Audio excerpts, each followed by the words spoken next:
bathroom I can play baseball in, and a king size tub big enough for 10 plus me.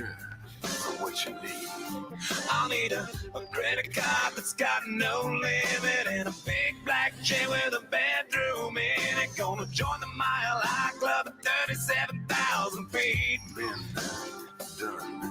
I want a new tour bus full of old guitars, Mount Star on Hollywood Boulevard. Somewhere between Cher and James Dean is fine for me. So how you gonna do it? I'm gonna trade this life for fortune and fame. I'd even cut my hair and change my name. Cause we all just wanna be big rock stars and live in hilltop houses, driving 15 cars. The girls come easy and the drugs come cheap. Well, I'll stay skinny cause we just won't eat, and we'll hang out in the coolest bars in the VIP with the My mom always said, don't say nothing. You don't have anything nice to say, don't say anything at all. So he's not even worth my time. Buddy with the bleached blonde hair, and well, hey, hey, I wanna be a rock star. Hey, hey, I wanna be a rock star. I want to hate Hey. that, but that low-key slapped. Dude, was that not cool? Oh, yeah, that low-key What a build-up. It's What pretty a hard. build-up. Listen, Nickelback is an underrated band. I don't give a shit what anybody says. I want to preface that I did not make that video either. I got to do this. This is the journalism in me. This was made by Dirt Track Racing 27 on YouTube. So I'm going to give them a like and a subscribe. So shout out Dirt Track Racing 27 for that incredible compilation. Incredible for many reasons. But hey, I'm not doing this time. Yeah, I guess because I'm the only one that went to Nashville. But what's going on, everybody? This is Dalton Roddy Bush from the Let's Drink Cold podcast. And You have to redo the intro the right way. No, What? redo it. Well, I'm just this is the LTC from East Tennessee. But There you go. welcome to. I was getting ready to say that, and you interrupted me. So fuck you. That has to be the start. Well, shit. Fucked her, bud. Yeah. Okay. Anyways, we are the LTC from East Tennessee. My name is Dalton Roddy Bush, aka the Rowdy Energy Enthusiast, and I am joined here with Cody, your host with the most. JKL. Matt, hashtag Pargan. This is totally a NASCAR shirt. It's Mario Kart. You don't see me. No one sees me, okay? We're not going to talk. All right. Let's go. All right, so we just got back from Nashville Super Speedway weekend, hashtag NASHCAR, and I was the only one who attended this race. You guys decided to stay on home. So, Why do you keep fucking dragging us? Why man? is it like the second time you said it? I feel Okay, like you know what? Jacob has missed Nashville twice, and like but also we did make fun of you for not going to Nashville last year, and you had like a very valid reason. I was about to say the first one wasn't by choice. I mean, are they ever really by choice? When I'm glad of it. I'm glad it didn't go though. I am too overall, considering I had COVID running through my household, so I didn't want to be a super spreader at Nashville Super Speedway. Now Braden is he's coming at our hearts, man. Well, welcome back, Braden. All right, boys. Well, I guess we'll start off by asking, what'd you guys think of the weekend so far? Let's start with the Truck Series. So, I did not watch the Truck Series race. I was waiting for Papa Good to get to the house, and I went to go hang out with the Stock Car Spec boys. Papa Good, indeed. So, I'm gonna leave this up to you guys. What did y'all think about the truck race? Pretty much what I thought about the whole weekend. Just mid, bro. Okay, Cody. I had built up a whole lot of hope and aspiration, and I was under the impression that the Truck Series was trending upwards compared to where we were last year at the Daytona Road Course. And all of that went away Friday night. Honestly, like the Truck Series in this show's history and its lore, I'm more of a Truck Series fan than any other series, I think. Dude, I'm just disappointed in the truck series so far this season. Only a few standout races for me. And really, like, there's nobody. I'm struggling to find myself like my one driver in the truck series. And of course, the truck series is hard because people come and go, they move up, or they come in, they leave. It's all over the place. But I think I decided that I'm definitely going to be a Haley Deegan like full-time fan for the truck series. And with that being said, every single week I get more and more and more angry about the fact that she gets crashed out. She doesn't crash out. She gets crashed out. It's similar to Danica at the like very beginning of her career, where she was racing a little bit more conservatively and she found herself in the back, and then she would end up being gathered. Of course, I hope Haley doesn't take the Danica route and end up being the cause of every caution of the year, towards the tail end of her career. But Haley just has the absolute worst luck of, I think, anyone in the truck series, at least. Yeah, I can agree with that. We talked about this in the space, the rain delay space Sunday about Haley Deegan specifically. Okay, Haley's got talent. She does. Is she with the right team? No. Where else does she go, though? I mean, I think the only way she can go is up to the Xfinity series. Into what, though? That one Stewart Haas car. Well, yeah. I mean, I feel like she's going to go in the 98. I've said that for years now. Monster Energy's already there. Riley's not getting the results. Wouldn't you say, though, that it would be more hypocritical to kick Riley to the curb this season instead of last season? No.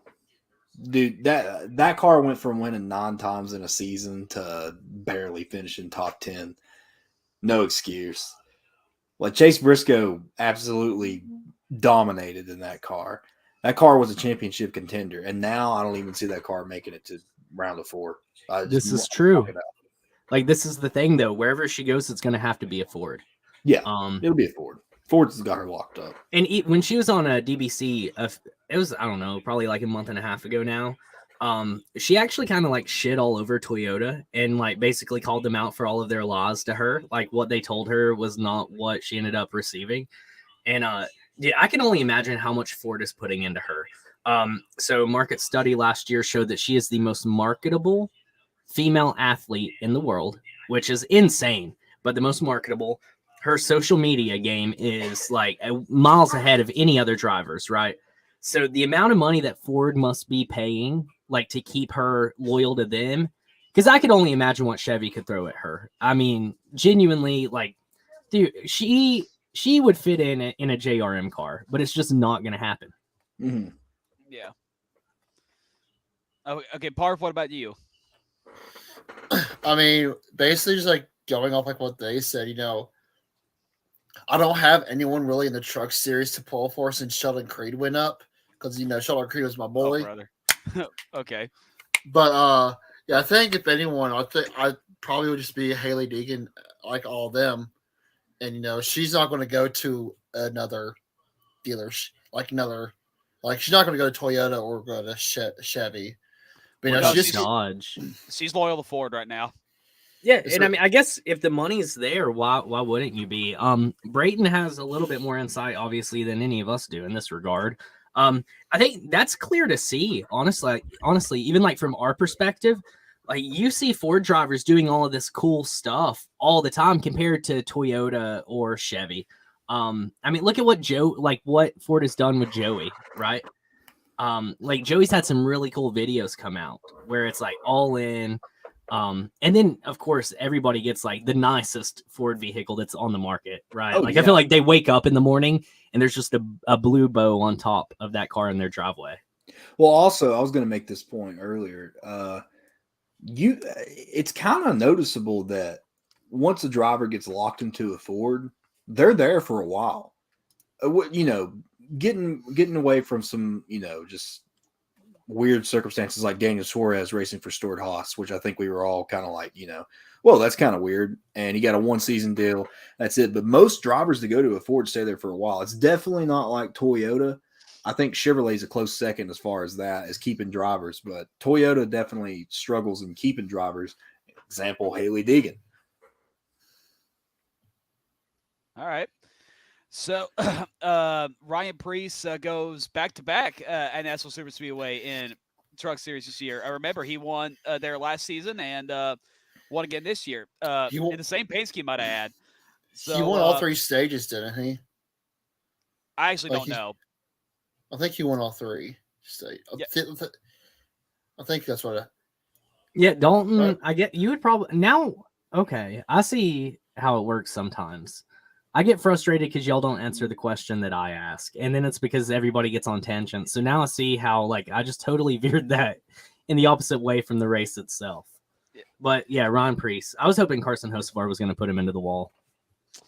I saw he did have another good run. I'm glad to see that. I guess that ankle's doing a lot better now. It's like he never got hurt, honestly. Just waiting for him to get that win. When it'll definitely come this year. I really don't see him going winless this year. See what we got here from Brayton. Toyota super selective from my perspective. Okay. Brayton with some insider knowledge. Well, question real fast. We're talking about Ryan Preece winning the race, and then Carson Hocevar was mentioned. I don't think we've even covered this. There's talks of Hocevar possibly moving up the Cup after this season, and there was a picture of the truck in the shop, and there's next gen wheels sitting there, so it's obvious that they're serious. I thought that was photoshopped. You think it's photoshopped? I thought I saw it was. I mean, I can't confirm, but I thought This is news to me, so I can't even comment on it. You didn't hear about Hocevar, about Nice talking about making a Cup team? No. The quote was from somebody at Nice Motorsports, and I cannot remember their name. Legitimate interview, but they said they do not see the thickness of the Xfinity series. I don't like that at all. You cannot roast these people, and I feel like that's what we're about to do with Carson if it's true. Yeah, exactly. I as a graphic design graduate, I kind of can tell if stuff Photoshop or not. I really didn't take a good look at it to confirm, but I might have to go back later. But what I was trying to say is that we got to stop rushing these kids, honestly. Like, I mean, Carson Hocevar, let him win a race first, at least. You know, I mean, it's way too early to do that. And I mean, hell, Joe Gibbs not even rushing Ty Gibbs to the Cup Series. Like, he's sending it back for another year. So I feel like it would be a stupid decision to move Carson Hocevar up. Let him get a win first. Let him get maybe one more season of trucks, and do Xfinity too. I mean, there's really no need to skip Xfinity. I think that's just a stupid move. So this is where I'm at on that. The comment where he says, "I do not see the thickness of the Xfinity series," bothers me a little bit. Yes, it does. Does it bother you all? It does. Wow. I mean, you're skipping an entire. Okay, the Truck Series. Don't get me wrong; it's competitive. I'm not taking away the competitiveness of the Truck Series. The Truck Series is competitiveness, but you take their skill level and put it to the Cup Series. It's light years away. We've seen so many truck drivers try to race a Cup car, and guess what? It's hell on wheels. It's loose. It's a bad ordeal. You skip an entire series where the Xfinity Series, even though the Xfinity season this year has not been as crazy as last season, it's still one of the most competitive series out there. You skip that and rush them into the best drivers in the stock car circuit, and anybody that's in the Cup Series is the best drivers in the stock car circuit. I don't care who they are. They have made their way up to the stock car. And I'm talking about eliminate the ones that have moved up because of just circumstances. Yes. Take away that, right? You're skipping an entire learning process there. Mm-hmm. And that decision, that if Nice makes it, that decision would have worked if they would have done it this year, where drivers are learning the cars, where a team can learn the car. They start next year. All of these teams have a year under their belt with a new car, with new engines, with the new one lug nut, which is still a problem, Chris Buescher. And, it's a lot of stuff. And if they skip the Xfinity series, I promise you, he may do well, but it'll take him 5 years at least. Yep.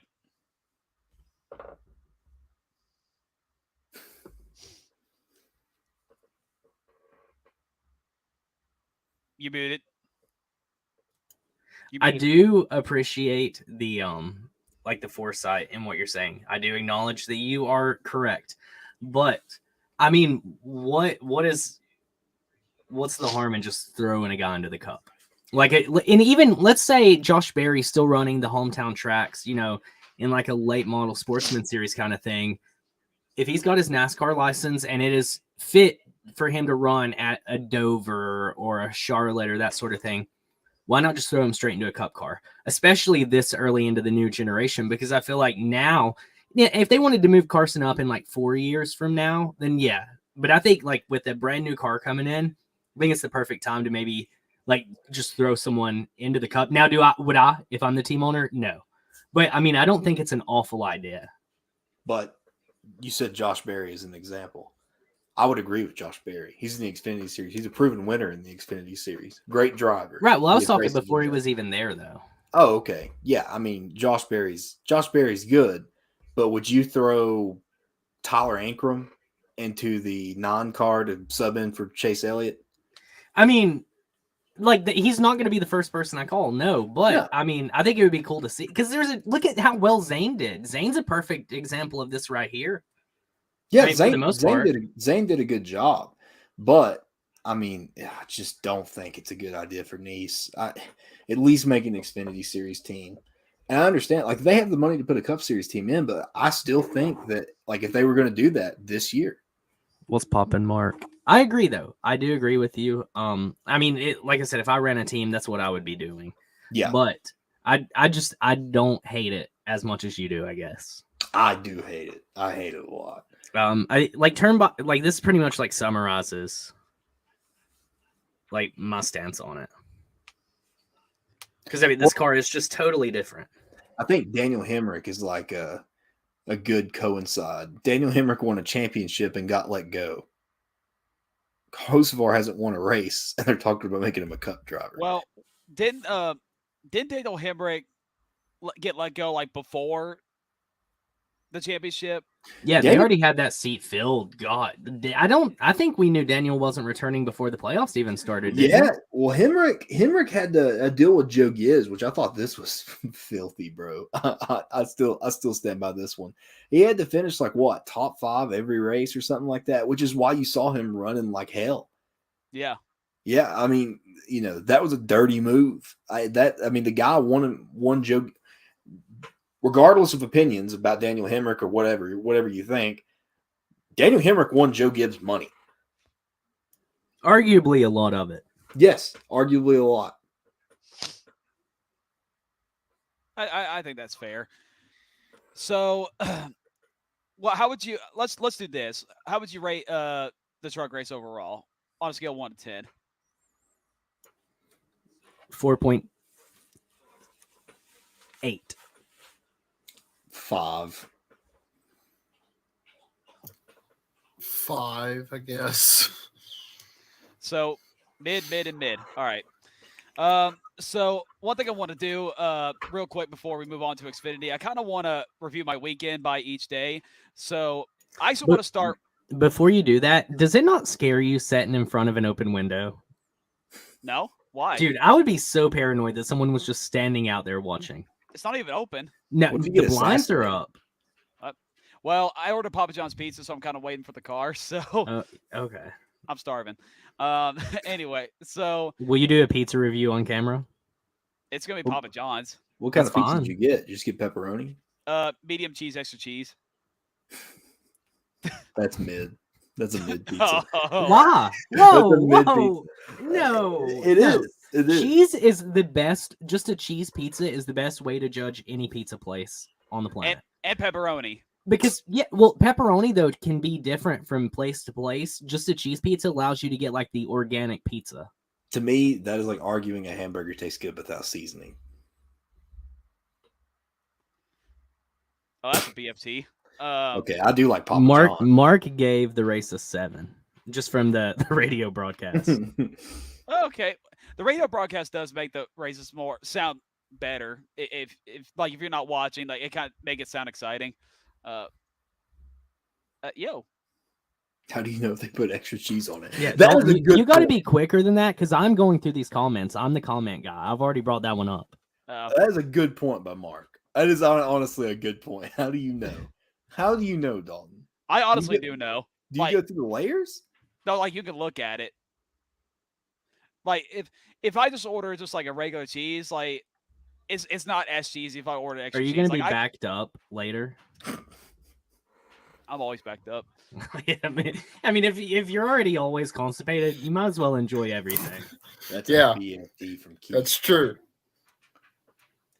Pull that comment up. That's bad. That's bad fucking take, bro. No, that's a great take right there. No, Great take. no, pineapple on pizza That's is gross. bad. That's a bad take, Junior. No, I'm with Jacob. I'm with Jacob. Pineapple on pizza is good. If Gordon Ramsay says it's disgusting, then yeah, everyone knows it's a BFT. See, I feel like I wouldn't even. What Gordon Ramsay says. You should, but I don't think. Honestly, I think if I went to Gordon Ramsay's restaurant and he cooked me food, and me and Dalton would be the same guys right here, we wouldn't eat anything on the menu. 100%. Like we'd be like, "Do you have chicken tenders? No, I'm Yes. there. I'm there Yes. with y'all. Do you have French fries?" I'm there with y'all. I'm on that train. Exactly, Cody. Yeah. Oh, Nick, come on, bro. What the hell? Hey, Nick knows what's up. He does. He does. Dalton is gonna be bricked up. Had a Hawaiian pizza tonight and loved it. Shit. Yeah. It's amazing. What? God, what is wrong with the Colt? Everybody's on the pineapple side. Dude, pineapple. Oh yeah. That aged like milk. Oh, it aged fantastically. So anyway, Yeah. where were we, showrunner? Okay, well, I was going to talk about my weekend real quick, like as the days go along before we jump to Xfinity. So I want to start with Thursday real quick. Stuck Our Spec boys came into town from Chicago. This is Ian's bachelor party. So after work, I went over to their Airbnb and I took them to Cookout because they wanted Cookout. And I don't know if you're going to hate him for this or what, but Ian Jordan says that was the worst hot dog he's ever had at Cookout. He should have got the Cajun chicken sandwich. I'll be honest. Where's Ian from, though? Chicago. Oh, fuck. Listen, I will actually support him here. I think that the Cookout hot dog is awful. Why slice it down the middle? It's Yeah. $5. It's $5 for that, like a plate of food. I just expect it to be A mint. Palace hot dog's like $3. Listen, well, now there's a lot of stuff you can get at Cookout that's like above average for like the price. The hot dog is not one of those. I think he got the fried hot dog instead of the grilled. The grilled hot dog's the way to go. I just don't even know how to like respond to this conversation now. I mean, they don't got shit in Chicago. I mean, they don't have a Bojangles. They don't have a Zaxby's. Like every time they come to a race that's in the South, the first thing they have to get is Bojangles every single time they come down there. Okay, so I automatically lose even more respect. Bojangles is hot booty cheeks. I never Shut even ate up. Bojangles. Shut up. And this right here, this is also a really good point, but Northeast Tennessee, we do have a really good restaurant for takeout hot dogs. Costco hot dogs, dude, they are 11 out of 10. So real quick, that was pretty much all of Thursday. I went back to work the very next day. I got to meet Kyle Busch again for the third time this year for Dale. So he ended up being at the Walmart in Smyrna, Tennessee. Yeah, Sam's Club hot dogs are pretty good too. But Kyle was at the... I'm not the one who picked Timmy Hill to win the All-Star Open. That one still has not been topped. That one was pretty bad. I'll have to say that one. Yeah. That one lives in our heads rent free. Yeah.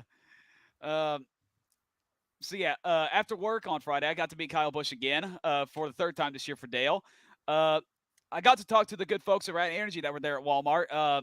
They were really good folks. I got to show off my my car, for those of you that have seen it. So, and they hooked me up with this great flavor, which is really good. I tweeted the review, so go check it out on Twitter, by the way. Got my championship diecast sign, and then after that, Jacob, are you not going to acknowledge that comment? Did you ask Kyle for a hickey? no. I didn't even see it. I would have. Now I feel I'm taking that shit out of here. useless.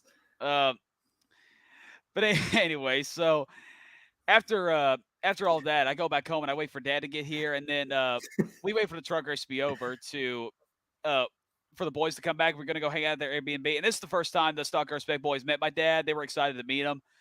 All we did was just hang out, drink some beers, and sat in the carport.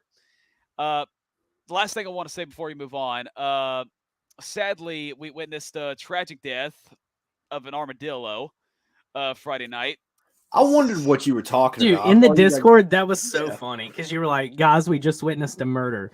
And Vince made a joke, and Dalton was like, Vince, this isn't a fucking time for a joke. And I was like, oh my God, like this really happened. And he's like, it was an armadillo.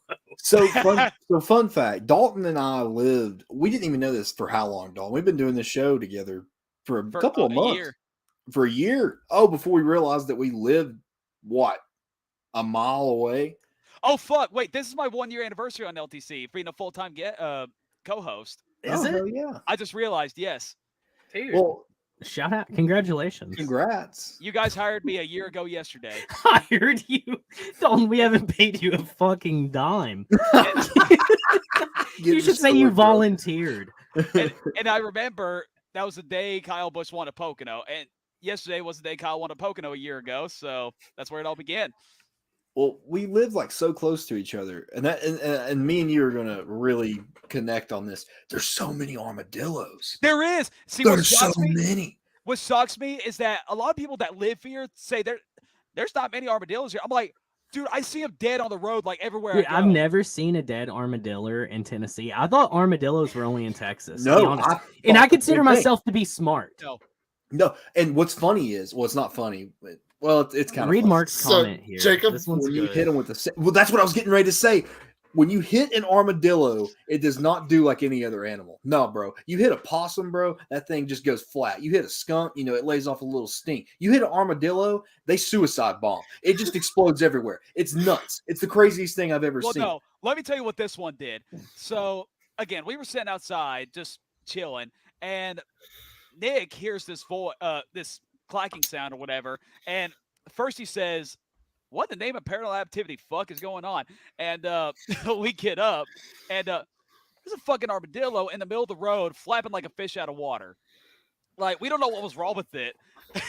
Wait. Oh my god. Oh no! Oh my god! No! Oh shit! Here I'm gonna out Jacob. Every time Jacob drives by a roadkill, every single time, it doesn't matter if it's been like 5 within the last 15 seconds. Every time you drive by one, all he says in just like a normal voice, he's like, "Get fucked." I do that. Yeah. So I know a story about Jacob and an armadillo. Yeah, and you're not going to say it on this podcast, or you will. I'll destroy you, Parv. I'll absolutely destroy you. Terrified now. Bye, guys. I'm gone. I'm leaving. I'll shut that shit down right now. You're not saying that at all. Don't even think about it. Just get it out of your mind. I see it still twiddling around in your mind right now. Just get rid of it. Dalton is the sociopath of the night. Yeah, so it was just flopping around, like I said, a fish out of water, and we didn't know what the hell was wrong with it. Like, we didn't know it got run over. But then it finally stopped. We were kind of afraid to go over there. At first, we thought it was What did it sound like? Like, it's just like something clacking or something. Like, I don't know. Okay, I need an audio example. I do have video, though, if you guys Can you just recreate? Oh my god! You're like zoomed in on it, and you're like, eh. No, you should have seen the shit Nick was saying about it. No. But yeah, like, we were wondering what the hell was going on with it, and then it What finally was the stopped. sound like, Dalton? Make the sound. Like the shell was just like banging on the road. Why was it clacking? Can you Was it recreate rapping that? the Was it top? like It was literally fucking backflipping. Like I said, it was flopping like a fish out of water. I don't And understand. Why was it backflipping? We're missing a huge plot to this. Because okay, so the armadillo got run over like in the face. and Oh my god! it It was using fucks. like its last 10 seconds or 30 seconds of air, just flopping around the road. And it finally stopped, and we were kind of scared because we thought it had rabies, but we ended up going over there to see what the hell was wrong with it. And that's when we noticed the blood and the face was run over, and we were like, boy, she's dead. So we were kind of afraid to touch it. So Ian gets the trash can that was parked in front of the Airbnb and just pushed it into the middle of the road. We didn't know what else to do with it. And we were still sitting there. Puts it more into danger. That's the answer. And that's exactly what the fuck happened. So Nick, every time a car was passing by, he would get up and yell, "Hit it! Kill it!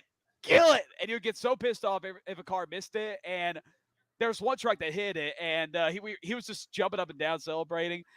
And last but not least, there was these 4 Mustangs or whatever going by. Junior, you were the sociopath of the night on up until 10 seconds ago. Yeah, Dalton definitely took the cake. Okay, was it dead? Was it was dead? Okay, it's dead after. All right, I got to clear that up so Peter's not. Okay, so the boys who were chanting for the roadkill to happen are from Chicago. We're all from the mountains of Tennessee. Oh yeah, I've never seen a fucking armadillo in person. Fun fact: they carry leprosy. Yeah, that's why we didn't want to touch it. Yeah, found that out the hard way. But anyway, so there was these 4 Mustangs that were driving by, like they were old Mustangs, and they were like in a group of people. And they're like revving their engines and shit. That still exists. I feel like I'm stupid now. Leprosy? Yeah. Yeah, bro. That shit's still. Yeah, the armadillos carry it. Yeah, we looked it up. Like we said, yeah, just don't touch it. And so anyway, there's these 4 Mustangs going by, and they was yelling, "Hit it!" And they all missed it. And he yelled, "Pussies!" And one of them like revved their engine off by, and we heard like a dead silence. And at first we thought they parked their car. They were gonna come beat our asses because they heard what Nick said. But luckily they drove on by. I can hear the sarcasm in Turnpike's voice in that comment. They make good boots.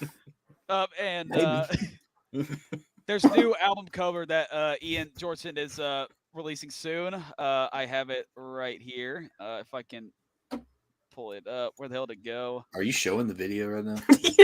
If you ever have a secret, don't tell Dalton. I'm showing something straight up. I'm showing something else. Ian has this super cool video that he plans on debuting on his show. Let me show it to you real quick. Damn, son. It reminds me of that meme, that graveyard meme, where they're like posing in front of. Oh, I know what you're talking about. Yeah. Honestly, if that was a meme, that would be Joe Gibbs' pit strategy. Yeah, we'll definitely talk about the end of the show. But first, we got to talk about the Xfinity Series. So I was at this race. This is my first race of the weekend. Riley Herbst on the pole. I want to talk about Riley Herbst first. It seems like to me he's actually improving a little bit. The broadcast is acknowledging it. Jacob, you're a Ford guy. Let me hear your take on old Riley Herbst. No, not improving. I said that earlier. I don't think he is. I feel like they put him in the car for another year. I think Haley Deegan is going to take the ride. Imagine if this was the first ever episode that Riley watched, and he thinks that we're just like an anti-Riley podcast. And here's the thing, like, I know, and it's not that I hate the guy. I don't have anything for, like, I don't have any. Like, I ain't got nothing for him. I ain't got nothing for the guy, you know. It's not like I hate the guy or anything like that. Like, I don't want to see anybody do bad, but I just haven't seen the results from that 98 car. Like I said, Chase Briscoe took that car and dominated. This is Riley's second season. But have we seen any results from Ford in general though? Well, I mean, there's technically 2 cars that could possibly win in the Xfinity Series when Ryan Preece isn't running that 5 car, and that is the 98 and surprisingly the 39 of Ron Sieg. Like, who's just had a stellar season. Yeah. I mean, just insane. I never thought I would say that one. But, I mean, I'll say this right now. If Riley Herbst is listening to this podcast or does listen to this podcast, which he don't give a shit what I think anyways, but if Riley wins a race this year, I don't care when it is, I'll change my opinion. Okay. I mean, I'm just saying that because he's been pulling off a lot of top 10s and top 5s lately. Something he really doesn't really hardly do. I remember last year, and when he was at Gibbs, he kind of crashed out of a lot of races. So I feel like there's signs of improvement, but of course the wins are just not there yet. Do you see Riley Herbst winning a race this year? Possibly Vegas, and that's it. That'd be If a big win Riley for wins Vegas, I'll drink a Monster live on cam. I mean, that'll be a hometown win for him. Yeah, I think that's the reason he would win there.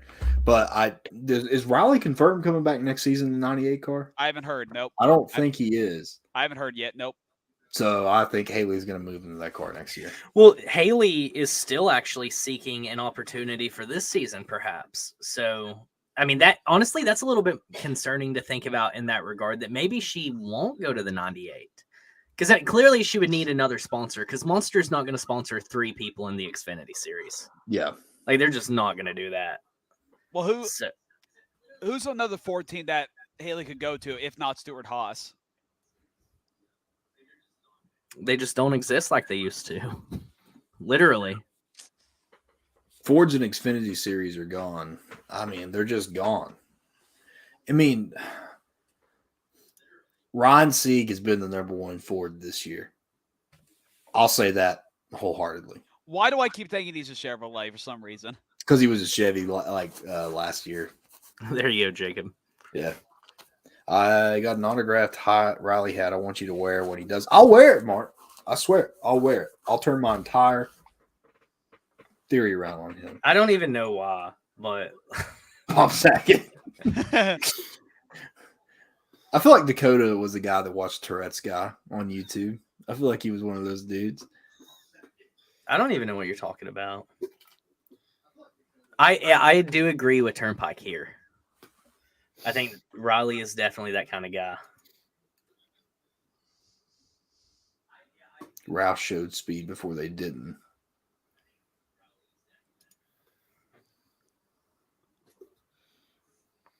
Haley doesn't tear anything up. No, Haley gets her stuff torn up. It's not her fault. Yeah, she's always just in a rough situation. Shout out Pat Sajak one more time. I bet. Yeah, I knew Parv was gonna react to that one.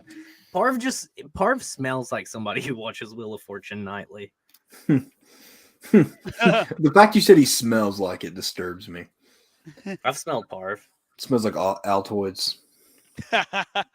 You're only a little late, Dakota. We've literally only talked about Dalton and his primitive barbaric friends chanting around a dying armadillo.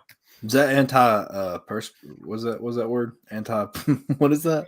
It is. What? For sweat? Perspirant? Yeah, Anti-perspiration. Perspiration. That's it. Um, Is it? Yes, it is. Why do I feel like that's your Christmas gift? You just now Is opened? Deegan really going to the Xfinity next year? I don't. I got your ass, bro. I got your ass. I knew it was. It was a Christmas gift box, wasn't it? No, it wasn't. Bullshit. Birthday? No. I'm just like Old Spice. Do-do-do-do-do-do-do. She has awful luck. Yes, unless Riley does leave, I don't think she's going to the Xfinity series. I mean, there's nowhere else for her.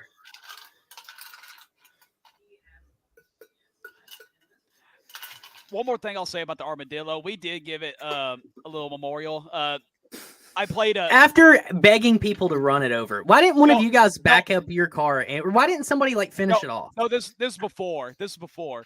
Well, it was still laying there, struggling to live. Yeah, I just played taps and we had a moment of silence. Oh my God. Dude, You're fucked up, man. that's awful. I'm Parv, that sorry. one's for you. We were just drunk as fuck that night. That's all I gotta say. Hide your animals when Dalton drinks. That's what I'm getting from this. I didn't kill the fucker. He'll just you finished him off pretty well. So I was sad. Nick's the one that wanted You're to correct. die. I kept telling Nick, stop. He's already dead. Dude, I can't even imagine. I imagine the people driving by, because I know all of y'all were in fucking NASCAR clothes, standing on the side of the road, drinking fucking beer. It's like, hit the dealer! Hit the dealer! And as the people pass by, they're like, they're back. They're like, this is exactly why we don't want racing in fairgrounds. This is the exact reason. Yeah, they Thanks, took Dalton. videos of you guys and like, we don't want this in our neighborhood. Thanks, Dalton. You're the number one reason now for fairgrounds not having a NASCAR race. Whoops. All right, so we were literally singing that. All right, now we're moving on. I want to talk about another driver for the Xfinity Series. I want to talk about Trevor Bayne. Boys, I feel like he deserves a full-time JGR ride next year. Of all the races he's ran this year, ran the top 5 for most of all the races he's run. The only DNF this season he's had was Atlanta, but he was running in the top 5 at that moment. And, of course, that wreck was pretty much his fault. I'm telling you, boys, I keep saying Trevor Bayne is an underrated driver. I feel like he deserves better.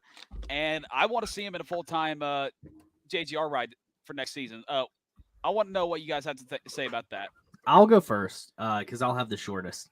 I just think Trevor Bayne is the most like cookie cutter guy in the world. Mediocre as all get out. Can't close a race, can't finish a race. Has always underperformed throughout his entire career, except for one time where he got lucky and won the Daytona 500. And I rest my case on Trevor Bayne. I think Trevor Bayne definitely deserves that 18 ride. He does. I mean, let's be fair. Wood Brothers, when he was in that car, they weren't on the come up. They were actually on the brink of rebuilding the team. They were still part-time. Yeah. There's still a part-time deal. Trevor Bayne done great in the Nationwide Series. I mean, pretty decent there in the 6 car. With Roush. Yes, and when he got moved up to the 6 car in the Cup Series, Roush was on their downfall. So I just think he's been a driver with bad situations. I think this 18 car that he's in is going to give him a rejuvenation. I think he can win a race. I think he deserves to be in it. He needs to win a race this year. He does. Yeah. He's gotten close so many times. The pit crew is not there also. He's actually made a couple mistakes on pit road himself too. A couple speeding penalties this year that kind of killed him about a bunch of races. Charlotte, when he was running 3rd, he wasn't touching Josh Berry or Justin Allgaier that race, I know, but they were, battling each other at the end of that race. So, if he would have had that speeding penalty, who knows what would have happened. But, Paul, I actually want to hear what you think about Trevor Bayne. He's mid. Get the fuck out of here. That's all. He's mid. That's all there is to really say. You can really. He's a part-time driver. Ty Gibbs is a part-time driver. He got wins. Trevor Bayne's a part-time driver. He's got no wins. So that's apples to oranges. I've heard that before. That's a good point, Park. That's I'm on your side here. Good take, Park. Dalton agree with me that's apples to oranges. It is. It is. No, real quick. Why the fuck would anybody want to drive that 23 car with the incompetent fucking pit team that he has? Which, you better believe, later on, yeah. We are definitely going to talk about that. I'll say, if Denny Hamlin walked up to me today and asked me to drive that 23 car, I would say no. I do want to cover this. NASCAR is a lot different in this regard because there have always been lifers in all of the series, right? There's a guy who comes in, does well, and then can't do well at a higher level. And look at, and this is no disrespect to his name, but Ron Hornaday. And he's the go-to. Anytime there's a guy like that, I call him the Ron Hornaday type because Ron tried moving up. He had a little success, but nowhere compared to what he could do in those trucks. Justin Allgaier. Allgaier is a great example for the Xfinity Series. Will Allgaier return next season? I think he's going to. Yes. There's no way he does. In my opinion, I think he's driving the best that he's driven his whole career. Yeah. Make lemonade out of lemons. But yeah, I think that obviously a team's goal or a manufacturer's goal most of the time is to carry this kid or whatever from the trucks to the cup. They stay loyal. And I'll bring that one up in a second. But the manufacturer definitely wants to bring somebody up. But if you have an Allgaier or a Ron Hornaday, I'm sure they're just as happy keeping them in a seat because, I mean, if you're a team and you've got a guy who is constantly winning every single week, that you've got guaranteed money, right? You have guaranteed championships coming your way. That's true. That is very true. I tweeted something yesterday, and I said, I firmly believe that the pit crew for the 26th car pre-Ricky Bobby, when Ricky Bobby and Cal Naughton Jr. were on the pit crew, was better than Bubba's because they literally stopped the car for what I believe was at least 7 laps. That's just a theory. And confessed love for one another, changed drivers, lost a jackman, got a jackman, and come back to finish third. Yeah, I mean, that's impressive. It's crazy. Yeah. And I mean, stuff happens, and literally Ricky Bobby's team would do way better than what Bubba's getting, but we'll get into that. Yeah. Sadler Boys, another great example of just not being able to compete at the ultimate level, but going down to the Xfinity Series and having a fantastic career. Yeah. I forgot about old Hermie, honestly. He said the Sadler Boys, and I was like, who's the other Sadler guy? Oh, it's old Hermie. Not Hermie. Oh, it's Hermie. I mean, Trevor Bain's like getting good runs. I mean, he can compete for wins. It's just he kind of fucks himself over on pit road. Most importantly, he's literally like he took over that 18 car with like pride. Oh yeah, without a doubt. I think he has about 2 or 3 more races this season. The next one being at New Hampshire, I believe. I'll have to ask Nick what his remaining schedule is. But, I mean, overall, it was really good to see Trevor Bain race again. This is the first time I've seen him race in person since the 2018 Bristol night race where he actually got a top 10 finish that night. So, that was awesome to see. I just have a heavy bias towards Trevor Bain. I mean, he's a Knoxville, Tennessee boy. You've always been big on Trevor. Like the whole time we've known you, you've always been a big like advocate for Trevor. Because even last year, you were like he deserves a rod. You wanted him to have this rod last year. I keep saying like he's an underrated driver. He just had shit equipment, and I feel like he's the reason that Wood Brothers got back to, being a full-time team again, getting back to relevancy, and of course Ryan Blaney made that 10 times better. But that's just what I wanted to say about Trevor Bain. Just glad to see him race again. Just want to see if you guys agree on a full-time deal for next year. But we'll see what happens. But I mean, I think my bias aside, he is definitely the most deserving. But I don't think that he'll have a lot of success with it. I just genuinely don't. It wouldn't hurt to try it out. I mean, it's not like there's much talent competing with him. Right. I just want to see what happens. I mean, do it for one time, and if it works, it works. If it don't, it don't. That's all I got to say about that. Jeffrey Earnhardt, we haven't talked about him at all. I keep forgetting he ran this race today. So he ran at 26, correct? Yes. So I know he spun out at some point in the race. I forgot where he finished. He finished 7th. Really? Yeah. Impressive. I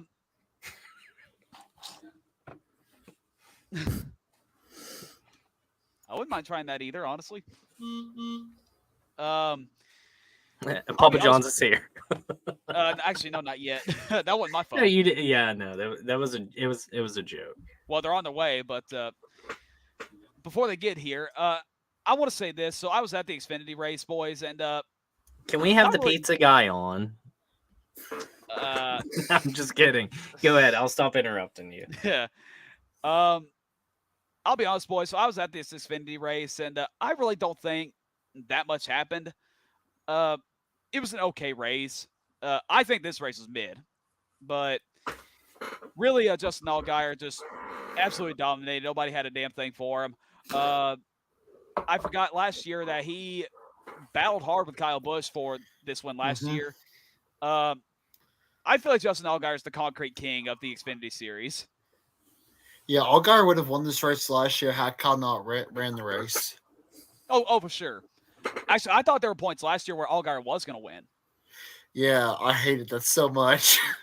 I was because I was sitting next to Cooper, and Cooper's like, "Hey, look!" And I'm like, "Cooper, you shut the fuck up." I mean, I had nothing against Justin Allgaier. I really wouldn't have minded if he won. I mean, I don't hate the guy. I don't have a reason to hate him. But I guess what I'll ask is, what do you guys think of the Xfinity race overall? 5 out of 10, bro. This was the one that I missed. Come on, Cody. Did you watch the truck race? Fair point. Parv? I watched the highlights. That's good enough. 5. All right. Also on Saturday, after the Xfinity race is over, we went back to the Airbnb, and Papa Good made us some wings for the first time. So the Stock Car Spec boys got to taste Papa Good's wings for the first time. Bought ourselves a deep fryer at Walmart, cooked those bad boys up, and they enjoyed it. So that was a fun night. And last but not least, Cup Series racing. So I want to go ahead and start with the policies that National Super Speedway made this year.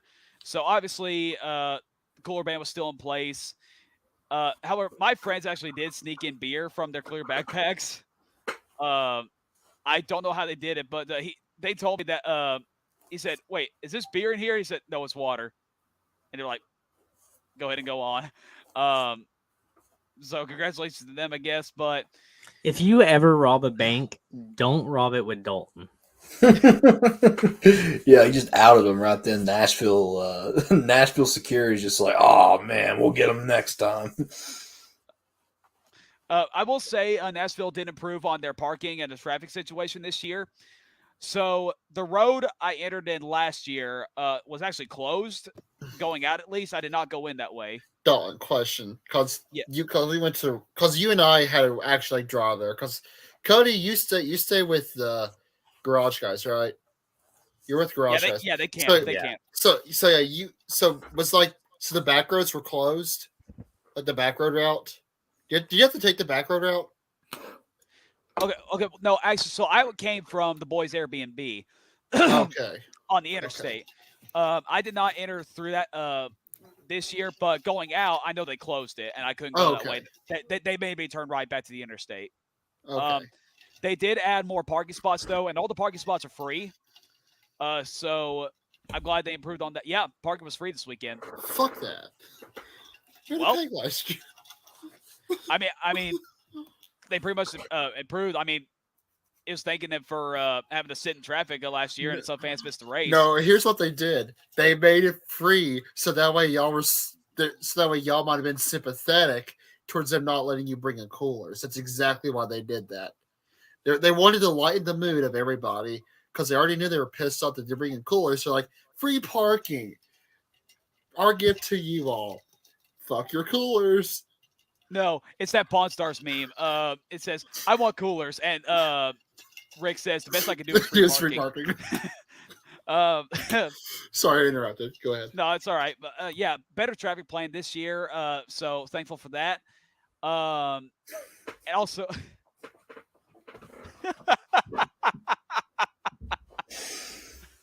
that made me spit out my water. Because I am. So are we actually gonna get Joe versus Jacob on the fight card? I saw you guys talking about that yesterday. I just now learned about it. All right, and also one thing, Eric Moses was speaking to us before the race started, like just talking to the fans, and I remember me and my friends chanting, "We want coolers." So, kind of got that started. So I just wanted to give you guys an update on that. If you plan on going back next year, the traffic plan was a lot better. Hopefully they allow coolers next year. I want this a night race too. I don't know why this wasn't a night race in the first place. This was beautiful under the lights. I'm glad I got to see it. But before we get into that, let's go ahead and get started with the race. So, do they confirm they're going back next year? Is it on schedule again? I'm sure they will. I know Chase Elliott wants to go back to the fairgrounds, but it's nowhere near ready. And Jacob can confirm. We went to SRX last year. I feel like maybe the soccer stadium they just built have improved on that. I actually want to go to the SRX race at National Fairgrounds in a couple weeks just to see if it's any better. I haven't made up my mind if I want to do that yet. We'll see. When is that? July 10th. July 10th. Oh, that's the same day as Atlanta. No. It's the day before Atlanta. It's Saturday night. So then, is it the 9th or the 10th? I want to. It would be the 9th. The 9th. Yeah, because the 10th is on Sunday. Oh, okay. I see. All right. Speaking of SRX, I actually do want to mention this. The old Tony Stewart's back, boys. Yeah, he is. I missed it. That was the Tony Stewart I know and loved. I didn't really watch the race. I didn't really see what happened. All I saw was the interview. I just want to say I really missed that Tony Stewart. And that kind of makes me want to go back to the SRX in Nashville here in a couple weeks. I'll finally get into the Cup race, so I'm going to run through it. I want to go ahead and start with the green flag, I guess. So Kyle Busch had to start in the back because he spun her in qualifying. It's because he drove the pedigree car. Yeah. But he did make his way up through the field to 15th.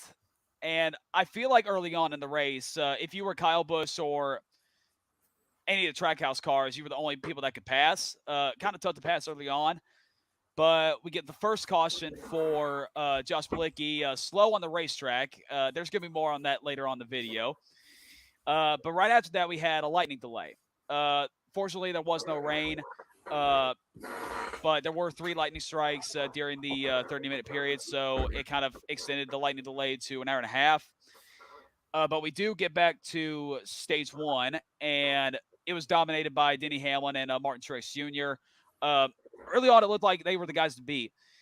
Hamlin, I thought Hamlin had the better car than Truex, but Truex did have a better long-run car than Denny did, but Hamlin was able to stay with them, and they were battling pretty hard for both the stage ends, and Martin Truex Jr. was able to take stage 1. Half of the Hendrick cars had some trouble yesterday. I don't know what happened to William Byron. Can somebody tell me? Because I thought he had a flat tire, but apparently it was more than that. Can someone tell me what happened to old Willie B? I think gear pinions. I can't remember. What? I don't remember. I was on mute. My TV was muted when it happened. Junior said engine issues. I thought maybe. I'm not even gonna pretend. Here we go. Mark said he broke a steering rack. Steering rack. That's what I knew. It was something crazy. Yeah, my TV was muted at that time. I just saw him slowing down. I have never seen that in my entire life. Yeah, that's pretty crazy. Yeah. Someone just pulled in. They didn't park up a parking spot. I might have to go here and just say. It said it's still on the way. You know what I think it is here. He's wearing a clown mask. Boys. Yeah. Yeah, I got you, buddy. Talk about whatever. I'll be right back and just. Yes, sir. Thank God he's gone. Now we can get back to the real thing. Now the show gets better. He was muted. He was muted. He was muted. We couldn't even hear him. Learn to unmute yourself, you dipshit. You trying to say like fuck you or something? I heard that, asshole.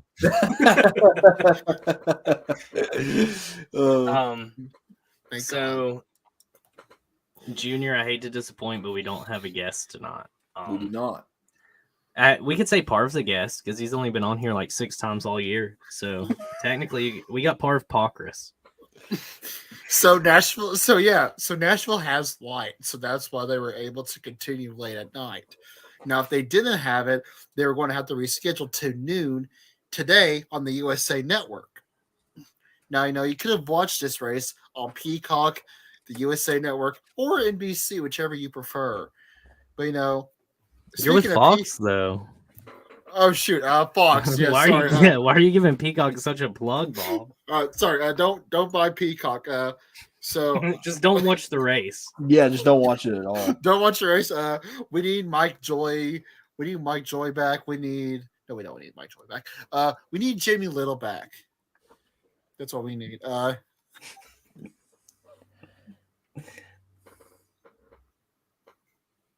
What the hell? What the hell, dude? Whoa, hold up. Make a wish. This kid was. What? Dalton, you're muted, buddy. What the fuck did I just come back to? I have no idea. Anyway, so let's talk about the other driver that had issues. Alex Bowman, in his own sponsored race, was the first car taken out. I guess he, what happened? He got loose under. What? He wrecked, bro. I'm just thinking. Me and Cody talked about this during the rain show about Corey LaJoy's tweet about this. I feel like Cody should talk about that one. I actually did see that, but Bowman has me blocked. So why did Bowman have you blocked? No reason. I'm being dead serious. I highly doubt that you never like heckled him. No, seriously. Well, this was like a long time ago.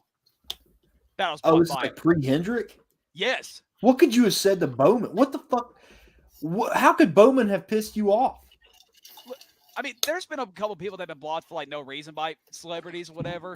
But like, if I did do something, I don't remember. Like, I would like for Bowman to come on the show and tell me what I did so I can apologize for it. But I really don't. I never talked shit about him back then. Like this is when he was with BK Racing. I don't know. You like Burger King? I did before they changed their chicken nuggets. That's why. He said, fuck this guy. They changed their nuggets, and Dalton's just like, screw the whole restaurant, man. Fuck the whole menu. Yeah, when they were crown shaped, those were the fucking best. And they Hey, he's thinking facts. What the fuck, man? Now they're $1.19 10-piece garbage. And then they changed their meat, and They're not that bad. They changed their meat, and it tastes like shit. Well, they were crown shaped. Well, there goes our Burger King sponsorship. Yep. Jesus, bro. So moving on. Yeah, half the Hendrick cars were gone already, and what's? Are we moving on, or do I get to talk about my beef? Your beef? Oh yeah, go ahead. I forgot about that. I'm sorry. Yeah, the Impossible Whopper is great. I was vegan for a while, so that thing came in clutch. Well, you're muted again. You're muted. You muted yourself. Dude, I hate myself. I'm retiring from all of this. Here we go. All right. Oh, this okay. If Dana White agrees to pay me $50K, then I will retire from podcasting to fight Kyle Busch in a 3-round bout. Let's go, boy. I see you, Earnhardt. Come on. So, confirmed here first. You've heard it. Me and Kyle Busch will be fighting officially. I took that as a contract. So, going forward, I'll spend the next 6 months training, and then we'll announce a date and a time. Congratulations, Cody. You just fucked us out of a Kyle Busch interview on the Left Turn Cult podcast. Well, I mean, we'll get a post-fight interview regardless. Dalton, genuinely, what are your thoughts on that? My thoughts are you're a fucking idiot. Me? Yeah. Okay, so I actually watched that YouTube video about 2 weeks ago. That video's been out for 2 weeks now. And I never saw you tweet that. So, I mean, I did see, obviously, I wish they would have said the names of who tweeted the tweet. Dude, it's a couples match. Yeah. Oh, Summer, no. This is like 2003 WWE right here. Samantha exercises, so she might bust some ass. I just got to warn you. So, yeah. I was actually kind of surprised that you were the one that tweeted it. I didn't really pay attention to when he tweeted that, but then nobody did. It only had one like. I remember you. Like it didn't texted- even go viral. I remember you texted. That's the thing about me tweets. Like whether it's on Jimmy Kimmel or whoever, they always do like the least viral tweets. Let's know go. what I'm talking Mark is paying me. Mark is paying me. 50K? What? Yeah, Cody, that was my asking price. as your Um, trainer. I'm giving you 10%. Oh, bro. Dude, you're not cutting in that much. You're not Dude, cutting. No, we're No, not. I'm fine with 10%. What are you talking about? Oh, I thought you were trying to say that wasn't enough. No, that's plenty enough. Okay. Yeah. You know what? Just for your attitude, 20%. Get destroyed. Anyway, go ahead, Dalton. Well, congratulations, Cody, on getting called out by a driver. You're not the only one. I've been called out by Tyler Reddick before. Dalton immediately turns everything into just a fucking piss contest. Dude, I know, man. It's uncanny. Thank you, Junior. Look, Jacob, you're bumped up to 35%. Like, Bro. Here's the thing. It took Tyler Reddick 12 hours to respond to me. It took Kyle Busch 3 months. I mean, also though, Kyle Busch never saw the actual tweet until NASCAR said it in front of him. True. Well, congratulations, you're a dumbass. I'm gonna hide the towel from you since you can't throw it in. Okay. Hey, listen, I'm gonna knock the Skittles out of Kyle Busch. Can I ask why you think Cody is a dumbass? Is it because that he called out Kyle Busch to fight, or is it because you think he's going to lose? Well, because he called him out. Why do you think that's bad? Actually, you know what? I don't think he'll remember. He doesn't even remember me every time I meet him. So That guy 100% remembers you. There's no way. He pretends like he doesn't, but 100%. He's like, oh, here he is. How do you know that? How do you know I was going to be at this Costco in Tucson?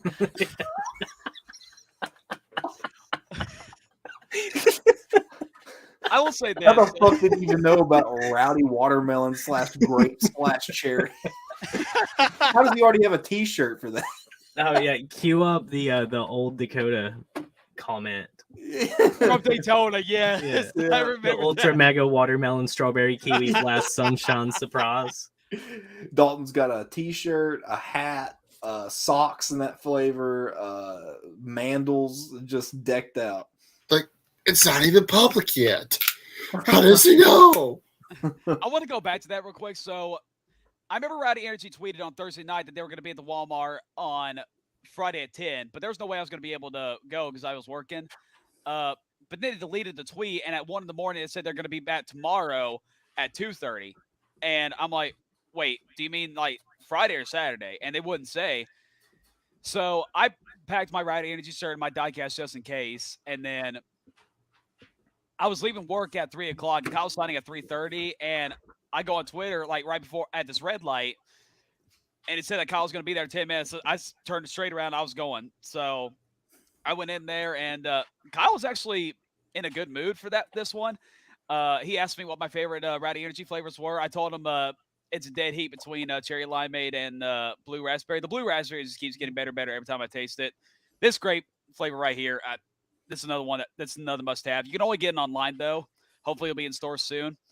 That was the question. Were they handing that out to everybody that walked up? The grape? So they only had like a strawberry lemonade and sour green apple, cherry limeade, and Watermelon rainbow surprise kiwi splash. I told you guys not to make fun of Rowdy Energy tonight, but I don't think that was making fun of Rowdy Energy. Yeah. That was referencing an old comment. Rowdy Energy is That's true. just adult bug juice. Actually, flavor wise, I agree with that. Bug Yeah. juice as a kid was like, Slaps. dude, yeah, or a belly washer that always had a cartoon on the top. My question was, Dalton, did they give you the grape? This is my question. They give you specifically the grape. They weren't handing that out. They just weren't handing it out to everybody. Okay, proves my point, bro. 100%. Dalton walks up there and Colin's like, "Oh, there's this motherfucker that always makes videos about Rowdy Energy." He's like, "I'm getting ready to plug this shit hardcore. Give him the new flavor." Well, so they actually kind of snuck it in for me. What do you know? Um, You did it for free? what the Review? review? I always Yeah. do the reviews for free. Dude, you can't say that they don't know you at this point. They definitely handed that to you. No, the Rowdy Energy Era people do remember me from Daytona. And they said that. I was talking about Kyle Busch. But, yeah, the Rowdy Energy people at the Walmart, they did remember me from Daytona. They were good people. I spent like 30 minutes talking to them. I even showed off my car just to show you like how hardcore of a Rowdy Energy enthusiast I am. So yeah, I had a great conversation with them. I'm glad I got to try this great flavor finally. No way they didn't pay you. No way. I don't believe it, bro. You know, Cody's going to be the only one that knows this reference. You know the scene in Wayne's World where they're like, "We didn't sell out," and they're just the way they're drinking, the way they're dressed. Dalton just said, "I really appreciate." He said, "I really appreciate them giving me Rowdy's new grape flavor in stores next year." Bro, like how much they pay you? No, the grape's already on sale. Wait, I don't know if you heard me. The grape's already on sale. You could only get it online. Yeah, but how much did they pay you to plug it? They didn't pay me anything. I just took it. Dalton's hiding out from us. He's hiding. He's out, like, bro. as soon as it's over, he's gonna turn around and like pull out his wallet, and it's like this thick, which is hundreds. I got 3 cans of the grape, and I just drank one. So it's $1,000 a pop. That's what you're telling me. Yeah, that's exactly how I took that. Pretty much. Dalton, here, this is a comment specifically for you to elaborate on.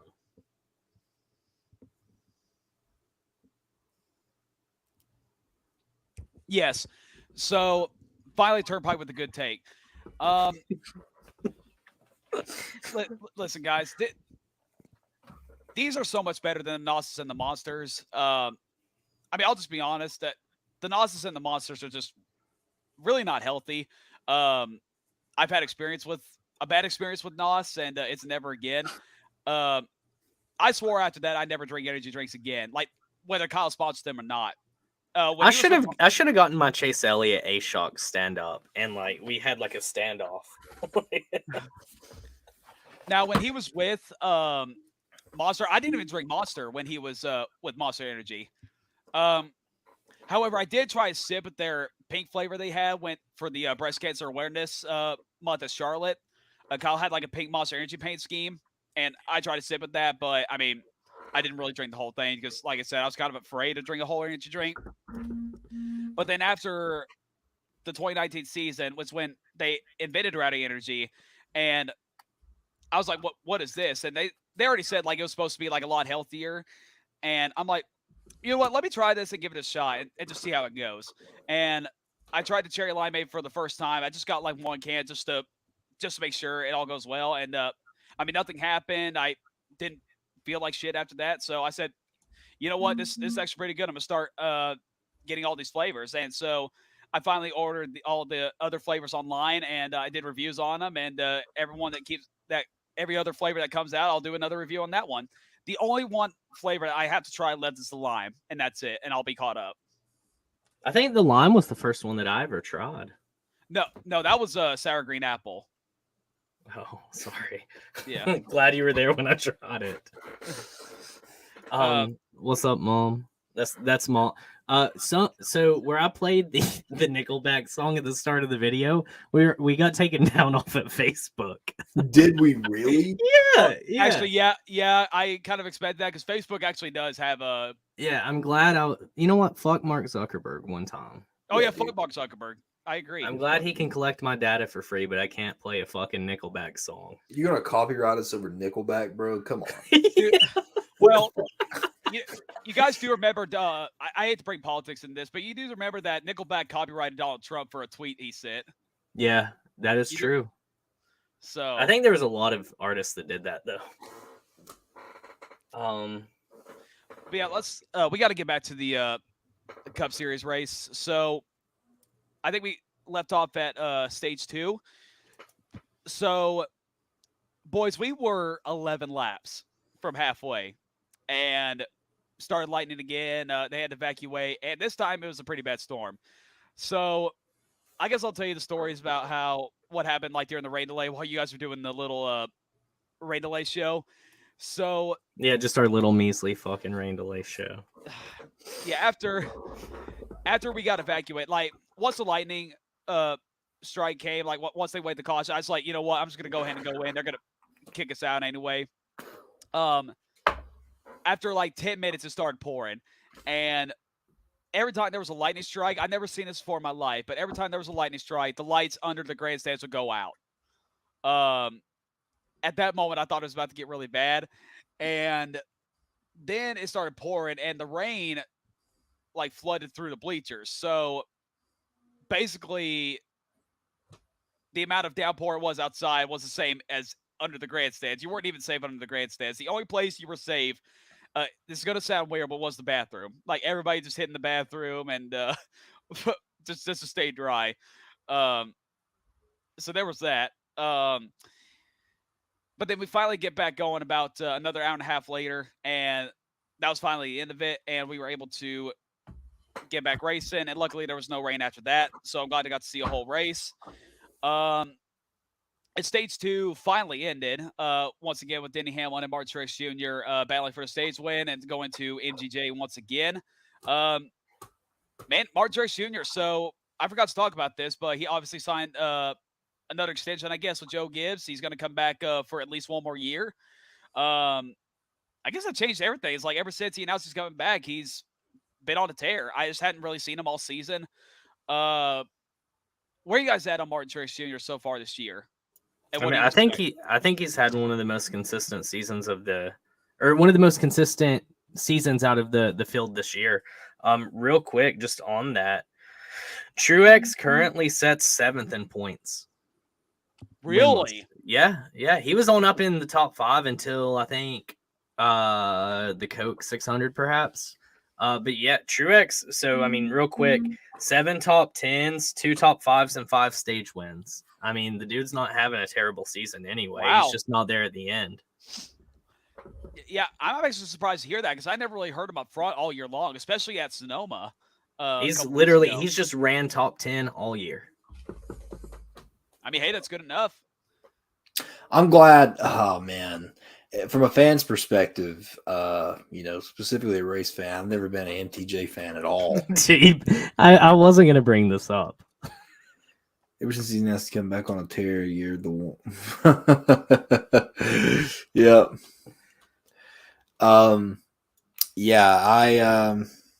I never was an MTJ fan really, but as someone who is always involved within NASCAR now, I'm glad to see that we don't lose another veteran. We get to keep another one. So it's pretty cool. All right. So at the beginning of stage 3, that's when Kyle Busch decided to get a good restart and take the lead from Truex and Hamlin. And he pretty much dominated the first half of stage 3. But then I guess we got a caution for Ryan Blaney spinning in the out of turn 4. And that's when Chase Elliott decided to pit without the leaders. And it seemed like after that, Chase completely turned it on. I didn't really see him. I mean, I know he was top 10, but that's when he really made a charge. Here comes Cody. Just let me finish. So Chase Elliott, he made a hell of a move on the restart. I didn't see this, but he did go 3 wide and pass, I think, 6 cars in the middle of turns 3 and 4. And he was able to get up front and compete with the Joe Gibbs racing cars. And after the long run, he was able to get by Truex and Hamlin and eventually pass Kyle for the lead. And it looked like it was going to come down between Kyle Busch and Chase Elliott for the win at Nashville. And I'm not going to lie, I had 2020 Darlington vibes for a moment. I felt like there was going to be another one of those incidents where I wasn't going to make it out alive. But Chase Elliott obviously had the fastest car at the end of the race. I'm not going to deny that. But now we're going to get to the end of the race where things really started to shake up. So we're going to start with the Great Flag pit stops before the Buescher incident. As soon as Kyle got passed by Chase, he decides to pit with Martin Truex Jr., and Chase Elliott pits the very next lap, and Kyle was able to beat Chase Elliott off. Now, Kyle was able to hold on to Chase Elliott right after that. I really wanted to see what would have happened if that caution would have never came out. All I got to say is goodbye to Chris Buescher, crew chief, whoever the hell it is, for hope he enjoys the 4-week vacation. Jacob, what happened? Roush is back. Okay, you say that sarcastically, but I'll say it right now, right here. Roush is back because Chris Buescher ran towards the end of the top 10 all night. 11th, 12th, 10th place. At one point, I saw him in 9th. Chris Buescher had a hell of a run. Chris Buescher is outperforming Brad Keselowski. Chris was doing a great job. It was just an incident that many other teams have had this year. It happened. It is what it is. I mean, nobody's even talking about Eric Jones' tire changer, literally caught the car on fire. So I saw that. Yep. The Buescher incident just completely overshadowed that. Yeah, it sucks. I feel like Buescher is going to be the one to win a race. Now, I don't know if Buescher will win a race before the playoffs, but I feel like Buescher is the one that's going to be the one winner from RFK this season. I've said that for months now. I think it's clear at this point that all of the heavy funding, all of the R&D is going into Buescher's car. I feel like Brad's is a car that they're playing with every single week to see what it's doing. Yeah. And then they're taking it the next week or the next time they're at a similar track and using Chris Buescher as like the one to receive the benefits from the testing. Obviously, Roush is nowhere near where they were in the mid-2000s, right? Yeah. I mean, there's nobody possibly going to argue that. I think Brad Cummins, though, obviously like sparked and reignited that program. I mean, in my opinion, I feel like Roush is, and maybe like I could be wrong, but I feel like Roush is running better already this season as opposed to last season. Especially Chris Buescher. I mean, he is every single week, like he's a top 10 guy. I don't think it would be crazy to see Chris Buescher not winning and getting in. He'll win Daytona. He'll win Daytona in August. But will he win a road course? That's the question. We can see this weekend. We are going to a road course. Road America. But before we get to Road America, we got to finish this race, of course. So we get restarted, and Kyle is still in the lead, but Chase was able to get a better restart than Kyle and take off from the lead. It looked like Kyle was able to catch Chase for a little bit, but then eventually stalled. Kyle eventually reported on the radio that there was no grip, and it looked like Chase was going to ride with it. I was ready for a second-place finish. I wasn't going to be mad. I mean, the pedigree scheme would have had a good run for its final race ever, but then we get a caution for Josh Bilicki again, blowing an engine. And here's where I get so pissed off. The pit strategy. And I'm definitely going to ask you guys about this here in just a second, but I want to get my take first. So I'm sitting there, and I thought there was no way anybody was going to pit. I mean, the race is going to restart with 5 to go. Why the hell would you pit? I knew for a damn fact that Chase Elliott was not going to pit. If Chase Elliott did, that would have been the end of Alan Gustafson right there. I know Chase Elliott fans talk a lot about, Alan Gustafson blowing calls for him, like the 2020 Coke 600. But he was actually a lot smarter than 14 other drivers because Kyle was the first to pit, and then 14 others on back decided to pit with them. And I remember I was sitting there when the caution came out that they had the camera on Kyle's crew. Like, they were up on the wall ready to go. I'm like, wait, there's no way you're going to fucking pit, right? And then they did. And that sent Kyle back to 11th. And he was not able to pass any cars in traffic, and he ended up finishing 21st. he wasn't the only JGR car that pitted. Denny Hamlin and Martin Truex Jr. were right behind him as well, and two of the dominant cars before Chase Elliott flipped on the switch at the end of stage 3. Everybody's talking about how Toyota really choked this one. I think I have to agree. Not only did they choke, they swallowed, bro. That was the worst I've ever seen. That was the worst call. I was so pissed off about it. So I want to talk about Kyle's stop for a moment. Why the hell would you pit at second with 5 to go?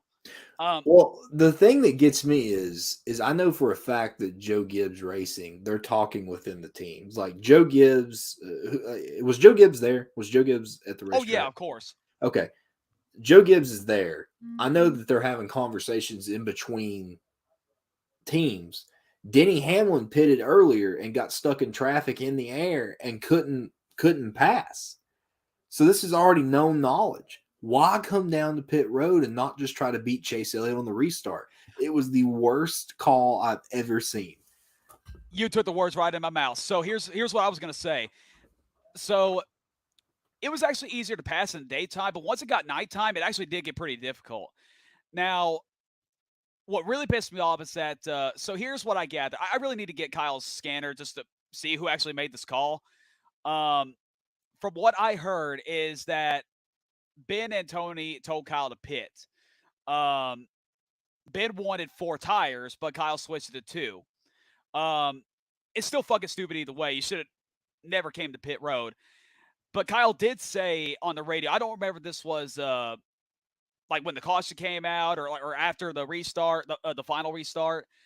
But he said on the radio, and I quote, a reminder that these fucking race cars are terrible to drive in fucking traffic. And once I saw that, I'm like, well, you should have stayed out, you motherfucker. I don't understand that. I never will. I don't know if Ben or Kyle made that call. Either way, that was really fucking stupid. Same to all the other drivers that pitted, especially those in the top 10. Kyle, like I said, Kyle ended up restarting 11th, couldn't pass anybody. I guess he got involved in Keselowski and Cole Custer's incident. And I don't know if you guys saw, but Kyle rode the wall the whole final lap. I don't know what the hell was going on there, but I guess the pedigree scheme went off in style, just like it always has. P21, which should have been a top 5 finish. I was going to be fine with that. I mean, second place, again, Chase Elliott wasn't going to lose either way, but very disappointing to see. I just don't understand it. Terrible call by most of the crew chiefs. But that's enough of my take. So have at it, boys. What you got? I've already pretty much said my opinion on it. I mean, I don't comprehend why anybody would have pitted. I think the best cars on the track were in the top 5, and only one of those stayed out. Clearly, the best car at that point of the day stayed out. I can't comprehend how anybody thought, even if they got back to second, how they would have been able to reel Chase in. Because, I mean, the lead that he was going to get, and everybody's getting so racy. I think pitting there was definitely just a bonehead move. I think that's everyone's going to agree on that, because it was just a stupid thing to do. Because you might have had a chance to catch Chase Elliott at that moment on the restart, have a good restart, catch him. But with you going to pit, you just cost yourself a win. That's all it really is. You cost yourself a win because the race was basically over with, and you had the tires, you had the gas to do it. He might have had fresher tires, but it's stupid, and you shouldn't have done it. And but I don't think tires made a difference all night, really.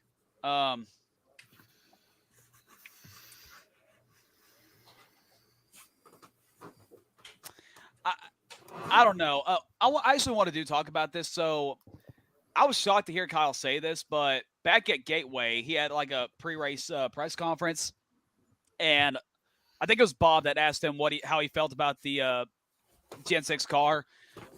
He did have some positives, but he wanted to begin with the negatives. He thinks that this year's car is a lot harder to pass in traffic than last year's.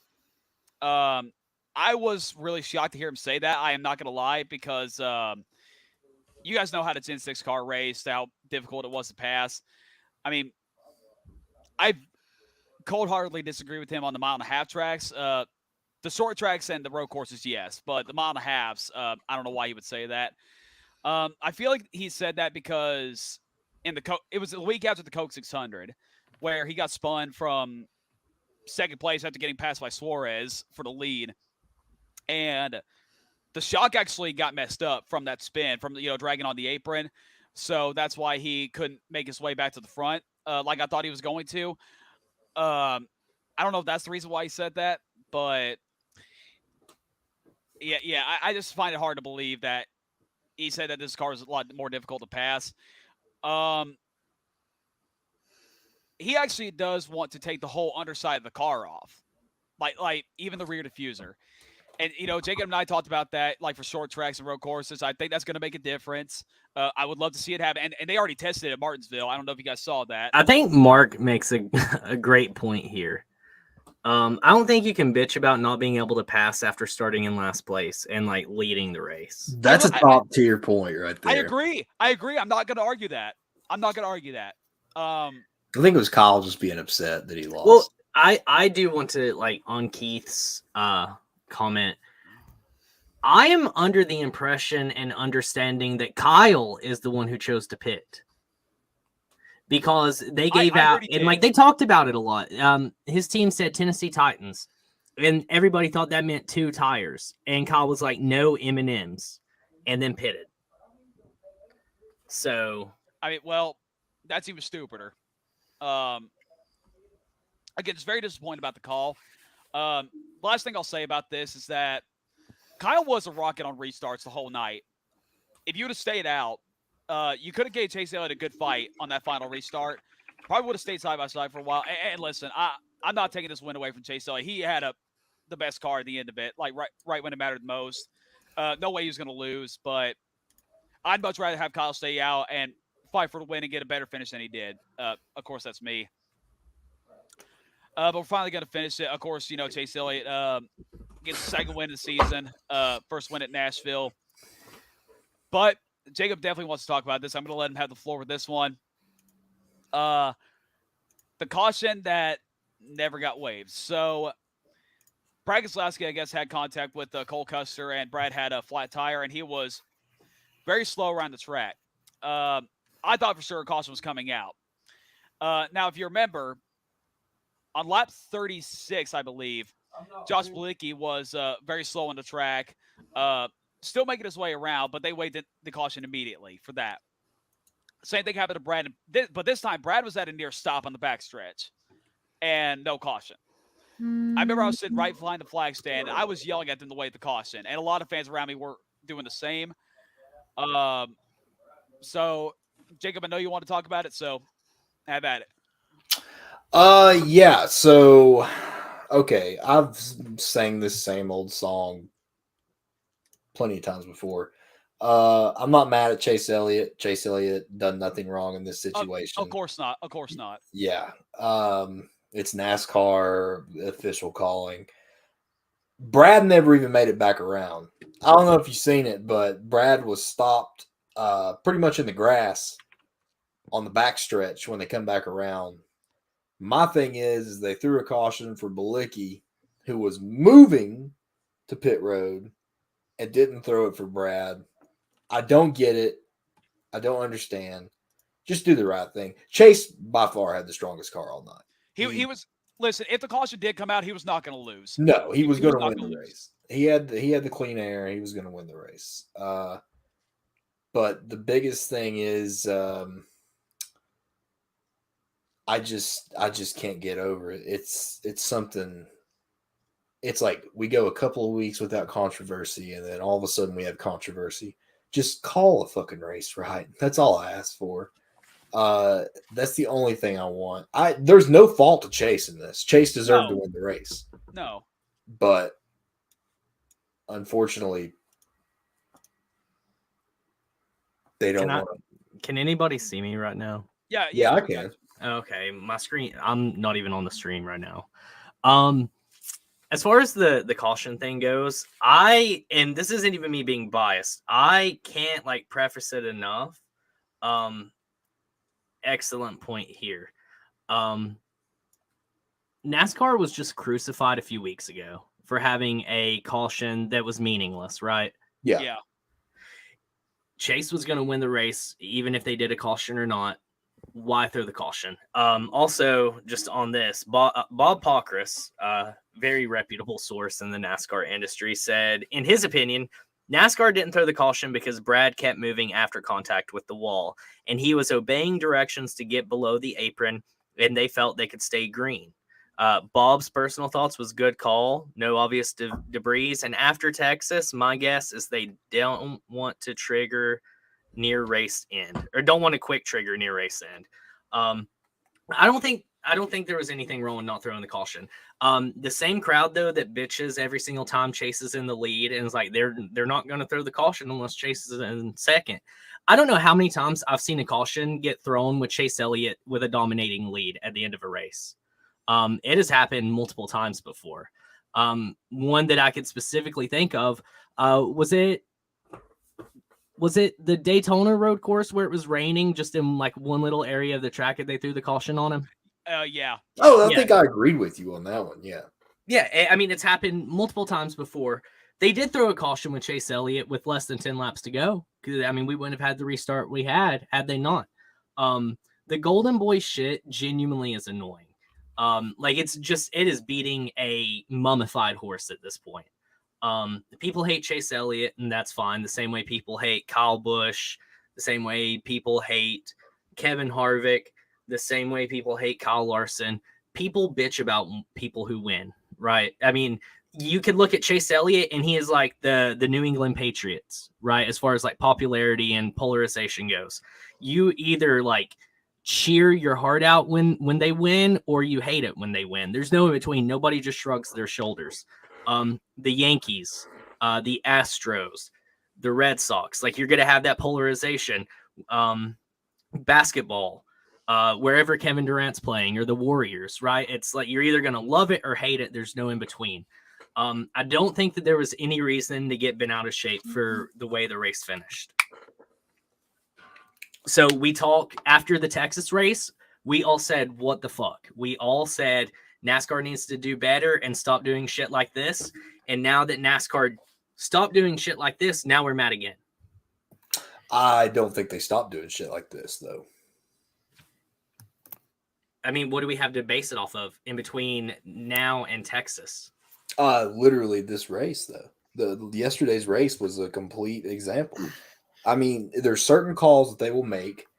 Bilicki was moving around the track. Brad was stopped. He was completely stopped.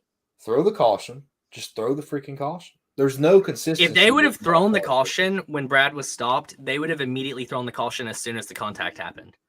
Because Brad started moving within 5 seconds after the caution. Yeah, but he stopped on the backstretch in the grass. It was a stop NASCAR supposedly like guided him to do so. Just like they said that they completely worked it out about the window net before it blew up in the I think that's totally like, I think that's like apples to broccoli there. I mean, if NASCAR said go below the apron and you're fine, then I mean, that is the same thing as the window net to an extent as far as if NASCAR sees it fit. But I mean, do we want consistency out of NASCAR? Like, what do we want? I want consistency. Yeah. How are we going to get that if we're going to complain when they try to be or when they try something new? They're not. I mean, it's not something new. It's the old shit. We were mad because they didn't. We were mad at Texas because they threw a caution, and now we're mad because they didn't throw a caution. That's what I don't comprehend. They should have been a caution. I don't understand how anybody could think that shouldn't have been a caution. The race was over. I mean, like you said, the race was over. The race was over. Chase Elliott could have won. Now, somebody else could have given him a run for his money. The people that just took 4 tires. But that should have been a caution. It's just the inconsistency with the officials. And they cover it up. I don't trust anything that they do anymore. I think it's just like basically all sports in general with this. It's like there's a thing that we want to change, and we get pissed off that happens, and they make that change, and then the second that something within that change happens, people get pissed off because of that change, and they want to go back to something else. And it's not okay. But the thing is it's not even a bias. Like I'm the most unbiased guy on this entire show. No, I don't think it's a bias at all because like it's just a situation of what this happened. You're comparing two different things here. You're comparing the Texas ordeal where there's the wreck, there was the window net, and that all that crap that happened, and then you're comparing this right here where Brad was in the backstretch, and yes, it it should be a caution, yes or no. Like that's a debatable thing, and then but like he moves down to the thing in a safe manner. So like it's just two different things where it's like, do you want this? Do you want the red pill or do you want the blue pill? It's basically what this kind of is. It's like what do you want? But the thing is I cannot preface this. This is not against Chase Elliott. When Blaney took his window net down, and I'm a fan of Blaney, I said they should have brought him down pit road. And they didn't. And I called that out the episode after that. I'm going to call it out whether Chase is in the lead, whether Ross Chastain is in the lead, whether Kyle Busch is in the lead. I don't care who it is. I just want consistency within the NASCAR. You can't call a caution 1 second with Josh Bilicki. Don't give people a reason. People are going to have a reason no matter what. People are going to go to bitch. But just don't give people a reason, a very clear reason to have a fight. That's just my only thing. I think this comment right here solves the issue as a whole. I mean, that right there stops it all. Also, so media curfew is 1 a.m. NBC does not want any race to go on after 1 a.m. because they lose an immaculate amount of viewership. Now, is that Eastern time or is that? I think it has to be Eastern. It's based on Eastern. It's based on Eastern. Who lost its time? I don't remember whose tire was that screwed Chris Buescher. Was it Tyler Reddick? Oh yeah, it was Tyler Reddick's. Yeah. Yeah. Yeah. But I just got done saying about Blaney. I did. I called it out. Right. Okay. I guarantee you, though, had Blaney been in Chase's position, and let's say they called a caution in that moment with Brad, you'd be like, well, the race was about over. No. Yeah. No. Either way, I mean, regardless, Chase had the fastest car, and if they would have thrown a caution, he still would have won. I just do not see the need in calling the caution there. And that is just, we were mad that NASCAR threw a stupid last-minute caution, and it just extended the race out for the All-Star race. And this time they didn't do it, and nobody's mad. Or everybody is mad. What was the caution before? Was Bilicki blowing up? Not Bilicki. No, not Bilicki blowing up. The caution before Brad and them wrecked. Was it Buescher's tire? Was that the caution before? What caused the caution before? It was Bilicki. Hey, I'll be right back, boys. This is Bilicki blowing up. Yes. Bilicki was slow on the track. You're right. I was trying to. He was smoking real bad, and I think that they threw that caution prematurely. There was no sense in that caution, but people would have been pissed if they didn't because Chase Elliott was in the lead. Yeah, that's all it boils. This argument, dude. If this would have been Michael McDowell and Cody Ware racing for the win here, nobody would give a shit. This would not even be a big deal. My complete argument has nothing to do with Chase. It's completely towards NASCAR. Now I do understand what you're saying. There was a lot of people on Twitter that are bitching at Chase. And, there was a time that I would have done that. But I'm not bitching at Chase when it's not his fault. Hell yeah, if I was in the car and I was in the lead, I'd be saying, please, God, don't throw a caution. Please, God, don't throw a caution. I'll admit that right here on the show. Mine is completely towards NASCAR officials. This is a fair point, too, because for the All-Star race, they are going to try to give us the most exciting finish possible. Right? I've already pleasured. I mean, going back to that one, literally, I remember quoting and saying, had this been a points race, I would be livid. To be honest with you, that is the one win Blaney had that I didn't get excited about. Honestly, a couple of days after, I wasn't even excited about it. because I just thought he should have pitted for the window net. He's $1 million richer though. I He is $1 million. I wouldn't care richer. about my window net for $1 million. Yeah.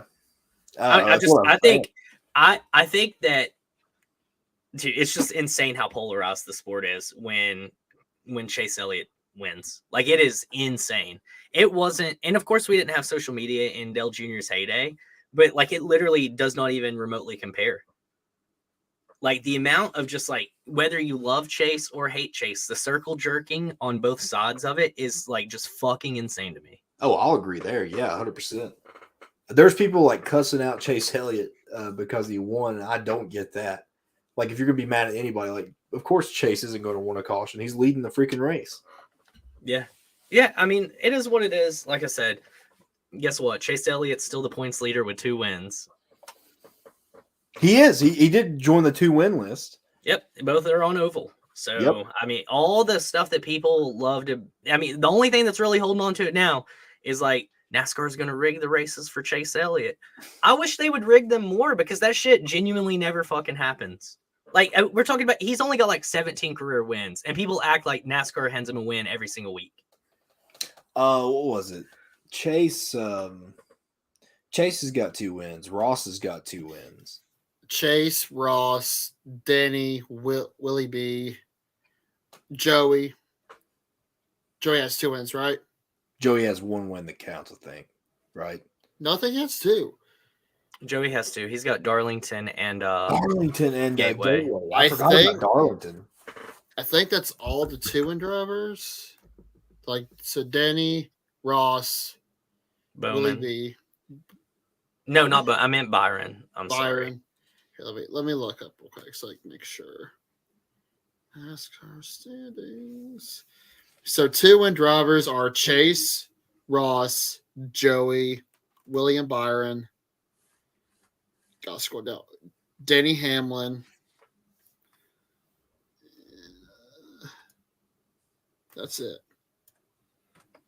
This is it. If NASCAR was going to rig shit, they wouldn't, and they damn sure wouldn't have fined Dale Jr. in 2003. I mean, Oh, yeah, for sure. it's if races were rigged, I absolutely agree. Like these guys, the most marketable guys would win more. If NASCAR was rigged, Bubba would win a lot.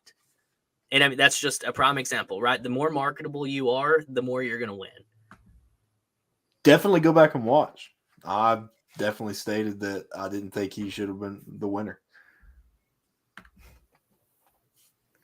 I just think that Chase Elliott won. I mean, like, as someone who doesn't like Chase Elliott, it sucks because I don't want to see him win. But he deserved the win, though. Like, you have to admit that he deserved the win. Like, he had the best car and everything else. So, like, you know. He was never not in the. I mean, for a consistent period, he was never not in the top 10 all day. So, Chase had a great car. Yeah. So, Cody, I have to bring something up here. So you have a Chase Elliott shirt, you have a Chase Elliott background, but oh my gosh, you have a Ross Chastain hat. You can't like more than one driver, Cody. Come on now, you know this. Are you talking about his hat right now that he's wearing? So, We're not talking. Okay. Listen here. Oh, is that the wrong side? that is the wrong side. Yes. Listen. I'm sorry I made a mistake. That's a big one. That's a big mistake. You might That have was just embarrassing to be you honest. might have just topped the Timmy Hill one, honestly, with that shit. Whatever. What the fuck? How did you think that was a Ross Chastain hat? I don't know. It's the same moose. Damn it. No. Does this say watermelon? Okay. You know what? You're a deer in the headlights right now, man. I just want to talk about. Listen. Oh my god! I came back at the right time. Sorry, boys. The dog had to go out. We're not going to talk about it. Okay. Parv said, "How do you have a Chase Elliott shirt, Chase Elliott background, but you're wearing a Ross Chastain hat?" Listen. Parv, come on, dude. How do you Listen. fuck that up? How do you fuck that up? That's Well, fucking Dude, I'm literally never biased. Like, I am never biased on the show, ever. I was just trying to make a joke of what happened earlier today, but it backfired on my ass. So Chase Elliott's outperformed Kyle Larson all year long. yeah. Kyle Larson's mid. That's it. That's what it is. He's Heard it mid. here first. But you know who's not mid? The points leader. You know what? I'm confident enough to say it now. I think Chase Elliott's going to win the championship this year. Holy And I'm riding shit. it the whole way through. That's your That's pick nice. now? Yep. You said that last year, this time of season. I called Kyle Larson at Atlanta. I mean, I think he's championship. I think everybody 4, did. right? I think he's definitely championship 4. I think he's the actual first lock. I think with the championship 4. Yeah, I mean, you I think cannot ignore his consistency all season long. It's literally impossible. Because the other 3 spots I still think are up in the air. Like he could say Ross, but we don't know about him. Even though he's being consistent, but consistency gets you into the playoffs, but consistency might not get you into the next round. So So of course, every time one of our favorite drivers wins, we always give our fans a spotlight. But actually, I almost forgot to talk about this. Bubba Wallace's pit crew. So Bubba's crew kind of fucked them over again. Looked like a loose wheel. And Bubba was really not happy with the crew. So here's the quotes that he said at his crew. Number 1, you motherfuckers. Number 2, he told Booty Barker to just don't talk to me for the rest of the race. Booty replied, I understand your frustration, but I'm going to keep talking to you. And also, Booty asked how the car was doing, and Bubba didn't respond once. I'm going to give my opinion. I know Cody's got a lot to say about that. I'm going to keep saying you got to fire the pit crew at some point. I mean, Kevin Harvick did it last week, and he had a much better performance. Pit crew did a lot better this week. I don't understand why Bubba or 23XI can't do the same. I know people make mistakes, but when it's this consistent and this many times in a whole season, I don't know how you can just keep it going. A lot of people are upset about Bubba, the way he talked to his crew chief. I don't understand that. I think it's just people hating on Bubba again, just like they always do. Because I would say the same shit. I don't blame him one bit for not being happy because, I mean, Bubba's been fast all season long. Had a fast car this whole weekend. He's fast in practice. Didn't really have the good qualifying spot, but There's a reason he's not in a car, clearly. But he did make his way through the field early on in the race, and he got to the top 10. Looks pretty good. And then, of course, the pit crew killed him once again. I mean, it happened in Kansas. it's every week. Yeah. It's basically every week. And it's at this point where it's just like a weekly segment on this show. It's like, oh, guess what happened? His pit crew sucks. He needs to get fired. Or it's just every week at this point. So yeah, Cody, I know you got a lot to say, so have at it, homie. There's not really much to say about it. We're on week 17, going into week 18, and his pit crew has literally let him down every single week. I think it's too late to try to restart. And honestly, if this is Bubba's last year under contract, which I'm not sure if it is, I've said it for a few weeks now. I don't see Bubba sticking around in the sport. And of course, people are going to sit around and circle jerk. Bubba's not good enough. Nah, I mean, you lose 60 fucking positions on pit road every week and see how well you perform. And then you have Buckwheat Billy and his bucktooth redneck ass family being racist as fuck all the time. Why even race? Everybody turns all this shit into something that it doesn't need to be. People blame him for underperforming when he literally cannot perform.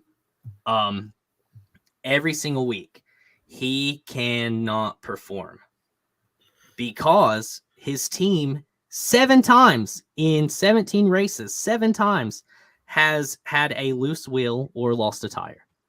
7 times. I feel like twice in 17 weeks is too many. 3 times is like unacceptable, but 7 times that he has absolutely had to like just claw from the back of the field multiple times. I mean, if I'm Bubba, hell no, I'm not talking to my pit crew.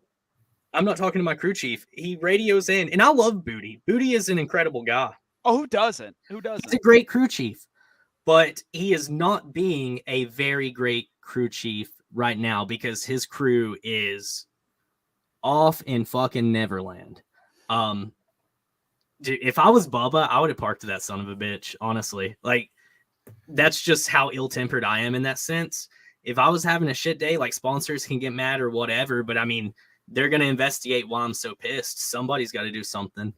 And dude, this team is just a joke. You see the success and like the way that Kurt Busch has been able to come into 2311 and get good pit stops, right? Bubba can't fuck up his own tire. Like, he's not climbing out of the car to do that. Bubba is running great until he gets wrecked or his pit crew gets him from 5th to 23rd on a shit-ass pit stop. So, yeah. Shout out to, what was it Las Vegas where you were like, fire the whole team? Was that after Vegas? Who, me? Yeah. No, that's Kansas. Okay, well, quote me here. Fire Bubba's whole team. I literally do not care about their jobs. They should have done better. If you work in McDonald's and you can't fry a burger, you don't need to work there. If you're a pit crew guy in NASCAR and you can't fucking, like, consistently, at least, at a minimum, mistakes happen. But if you can't consistently tighten the lug nuts on the one lug nut on the car, you suck at your job and you need to go. Bottom line. I'm not too sure. I think so, yeah, but they need to get them off the fucking streets. They need to have open tryouts every single week. They just basically need to, like, what they do when, like, a football team loses 70-0 on a high school football, where they just make them do drills the next day, just like terrible drills the next day. Like, you are not leaving till you learn how to do your job. Like, something like that, because it's just basically like, they're not going to learn, so just make them, stay, make them wake up at 5 in the morning, and then make them stay till 10 o'clock at night till they get it right. I mean, every other sport, and clearly every other team, demands, like, excellence and performance, and that team is underperforming at I mean, honestly, like, at some point it does look that way with 7 fucking loose wheels in one season. That is insane. Literally insane. Like, you can't even make up that statistic. Like, imagine 5 years from now, we talk about the year where Bubba's pit crew, like, caused him to lose his tire. I mean, on this pace, we could totally hit, like, 20, right? I mean, it's totally possible for Bubba to have 20 loose wheels in one season. Totally unacceptable. Dude, call up a K&N team. I mean, I'll go to Kingsport Speedway and, like, start racking up some guys because I guarantee you they'll do better than this sorry pit crew. Pit cream. I'd like to cream everybody on his team. You don't know you're gonna be the cream out of somebody? Oh, we're gonna get creamed? Yeah. Good God.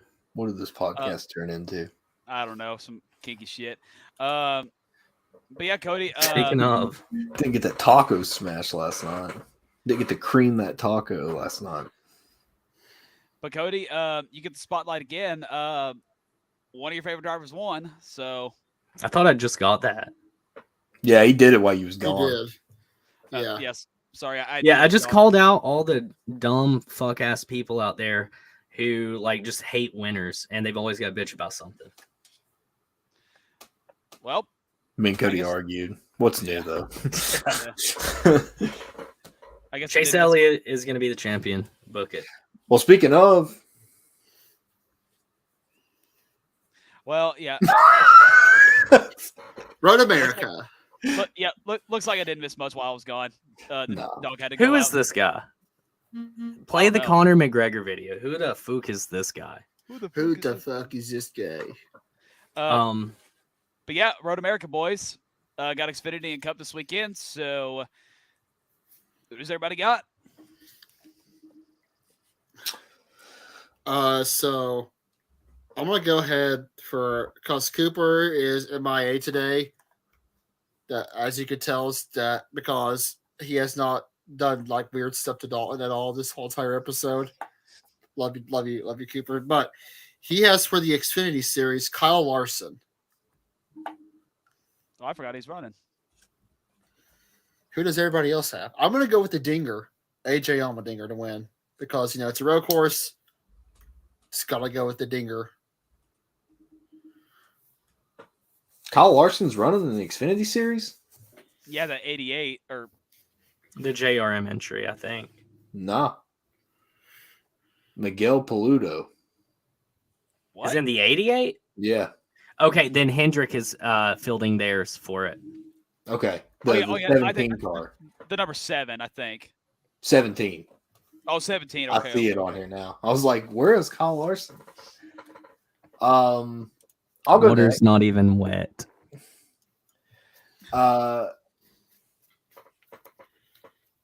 Cole Custer. He's running the 07 car. He's probably going to get a win.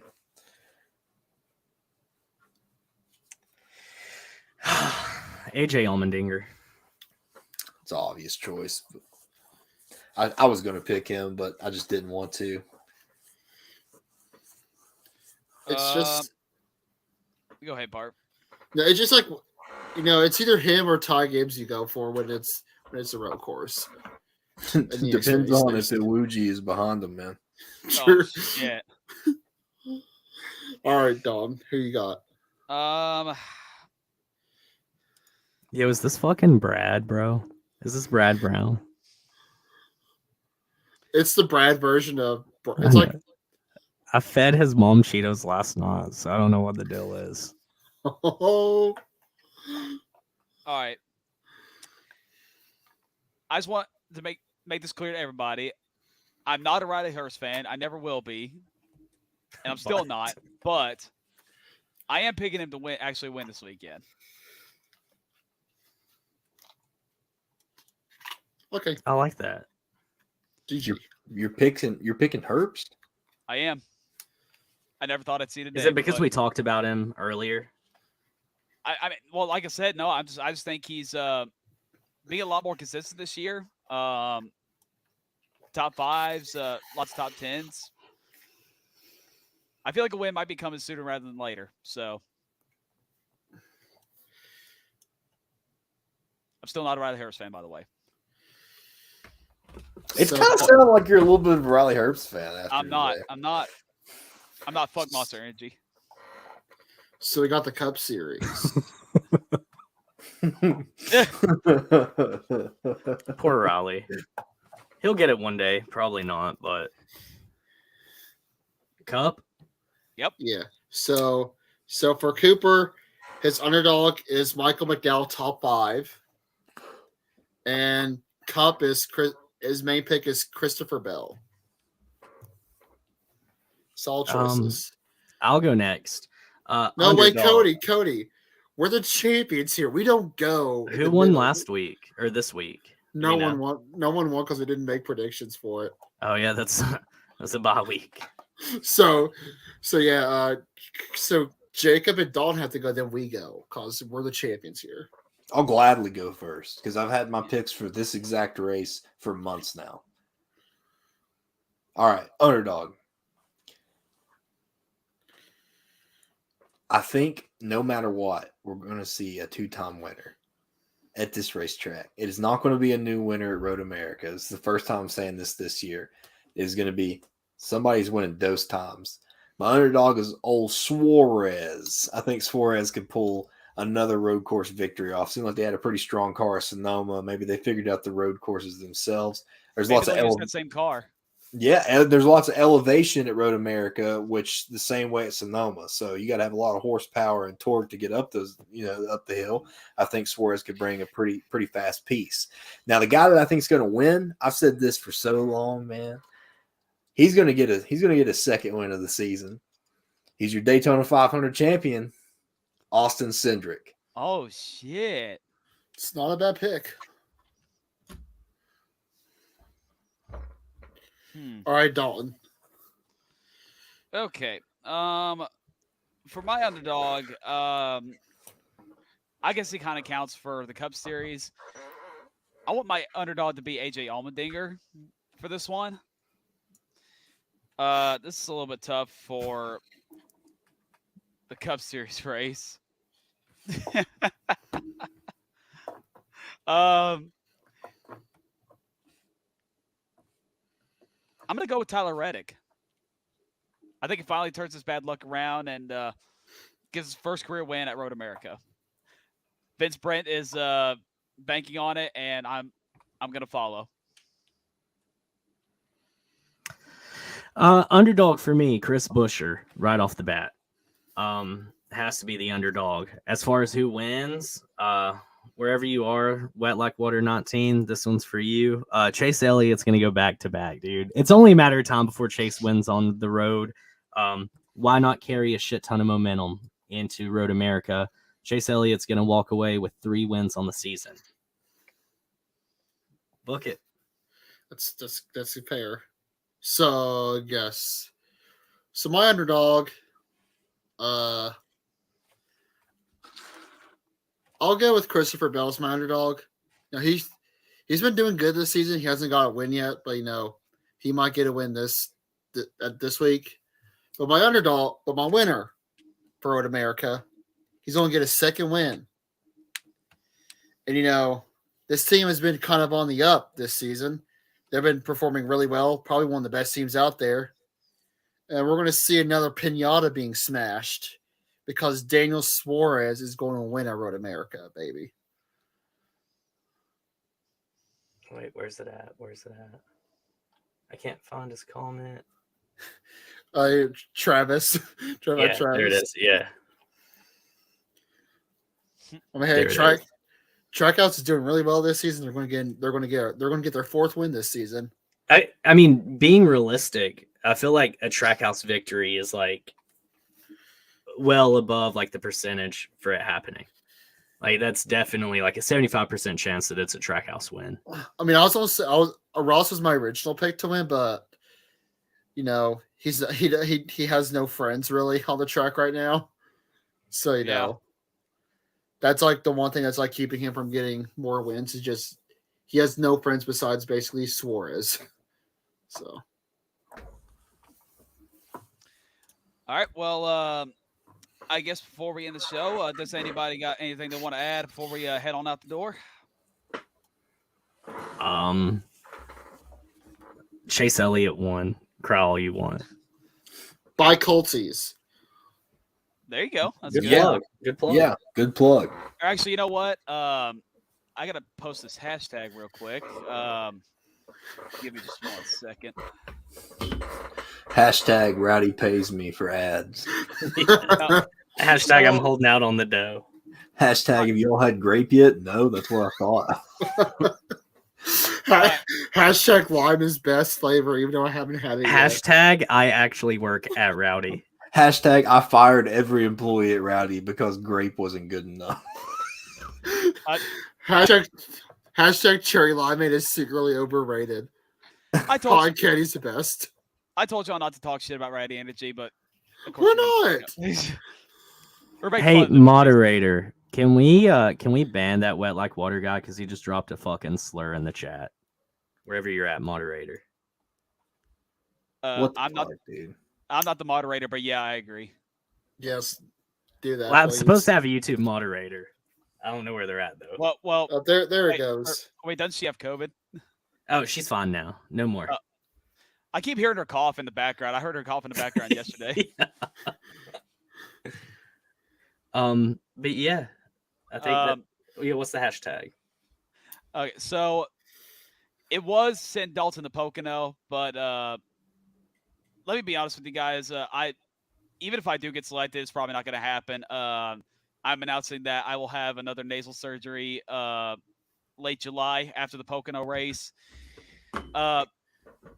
It's on a Tuesday after the Pocono race, but the problem is I have to do a COVID test 3 days before the surgery, and it cannot be a day late or early.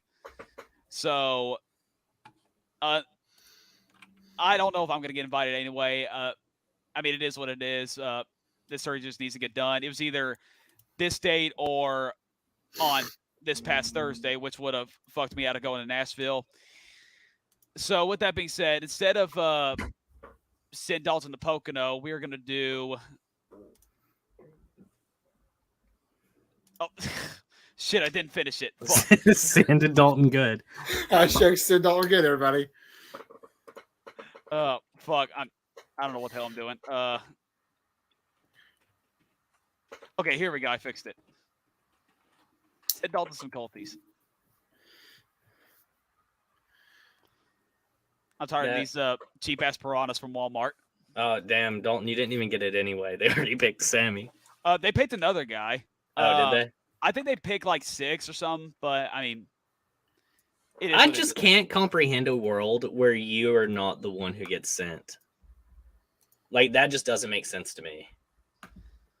I mean, there's still time. We'll see what happens. I don't know if we can work anything out. You know, with just the surgery schedule, but we'll see what happens. But I guess the last thing I want to say before we head on out, just thank you, Nashville Super Speedway, for another fun weekend. Big shout out to all the Stock Car Spec boys and Patrick Cotto for a fun ass weekend, fun ass times. Shout out Cotto one time. Yeah. It's always a good time hanging out with buddies at the racetrack. I hate we live so far away, but every time I visit those boys, it's always a fun time. We went from laughing to dead armadillo to eating Fat Dave's hot wings. Just another weekend to remember. Can't wait to be back at the track next for the Bristol Night Race. That's my next race I'm attending with you boys. Going to be a fun one. Will too. But this has been the LTC from East Tennessee. I want to appreciate you guys for tuning in. Thanks for a great show. With that being said, I am Dalton Good, aka Dalton Ratty Bush. It's me, the one, the only, Cody, the host with the most, aka Chase Elliott fan, aka Tyler Reddick, aka Bubba Wallace, aka Ross Chastain. My name's JKL. Matthew Parvin, leader of the hashtag Parv Gang. And if you're not down with that, We got 2 words for you. suck it! Bounce. Fireworks going off behind us. I won't listen. I'm not gonna fucking play Nickelback. Okay. Yeah, we don't want to get fucking sued. So we're gonna go out with our favorite video.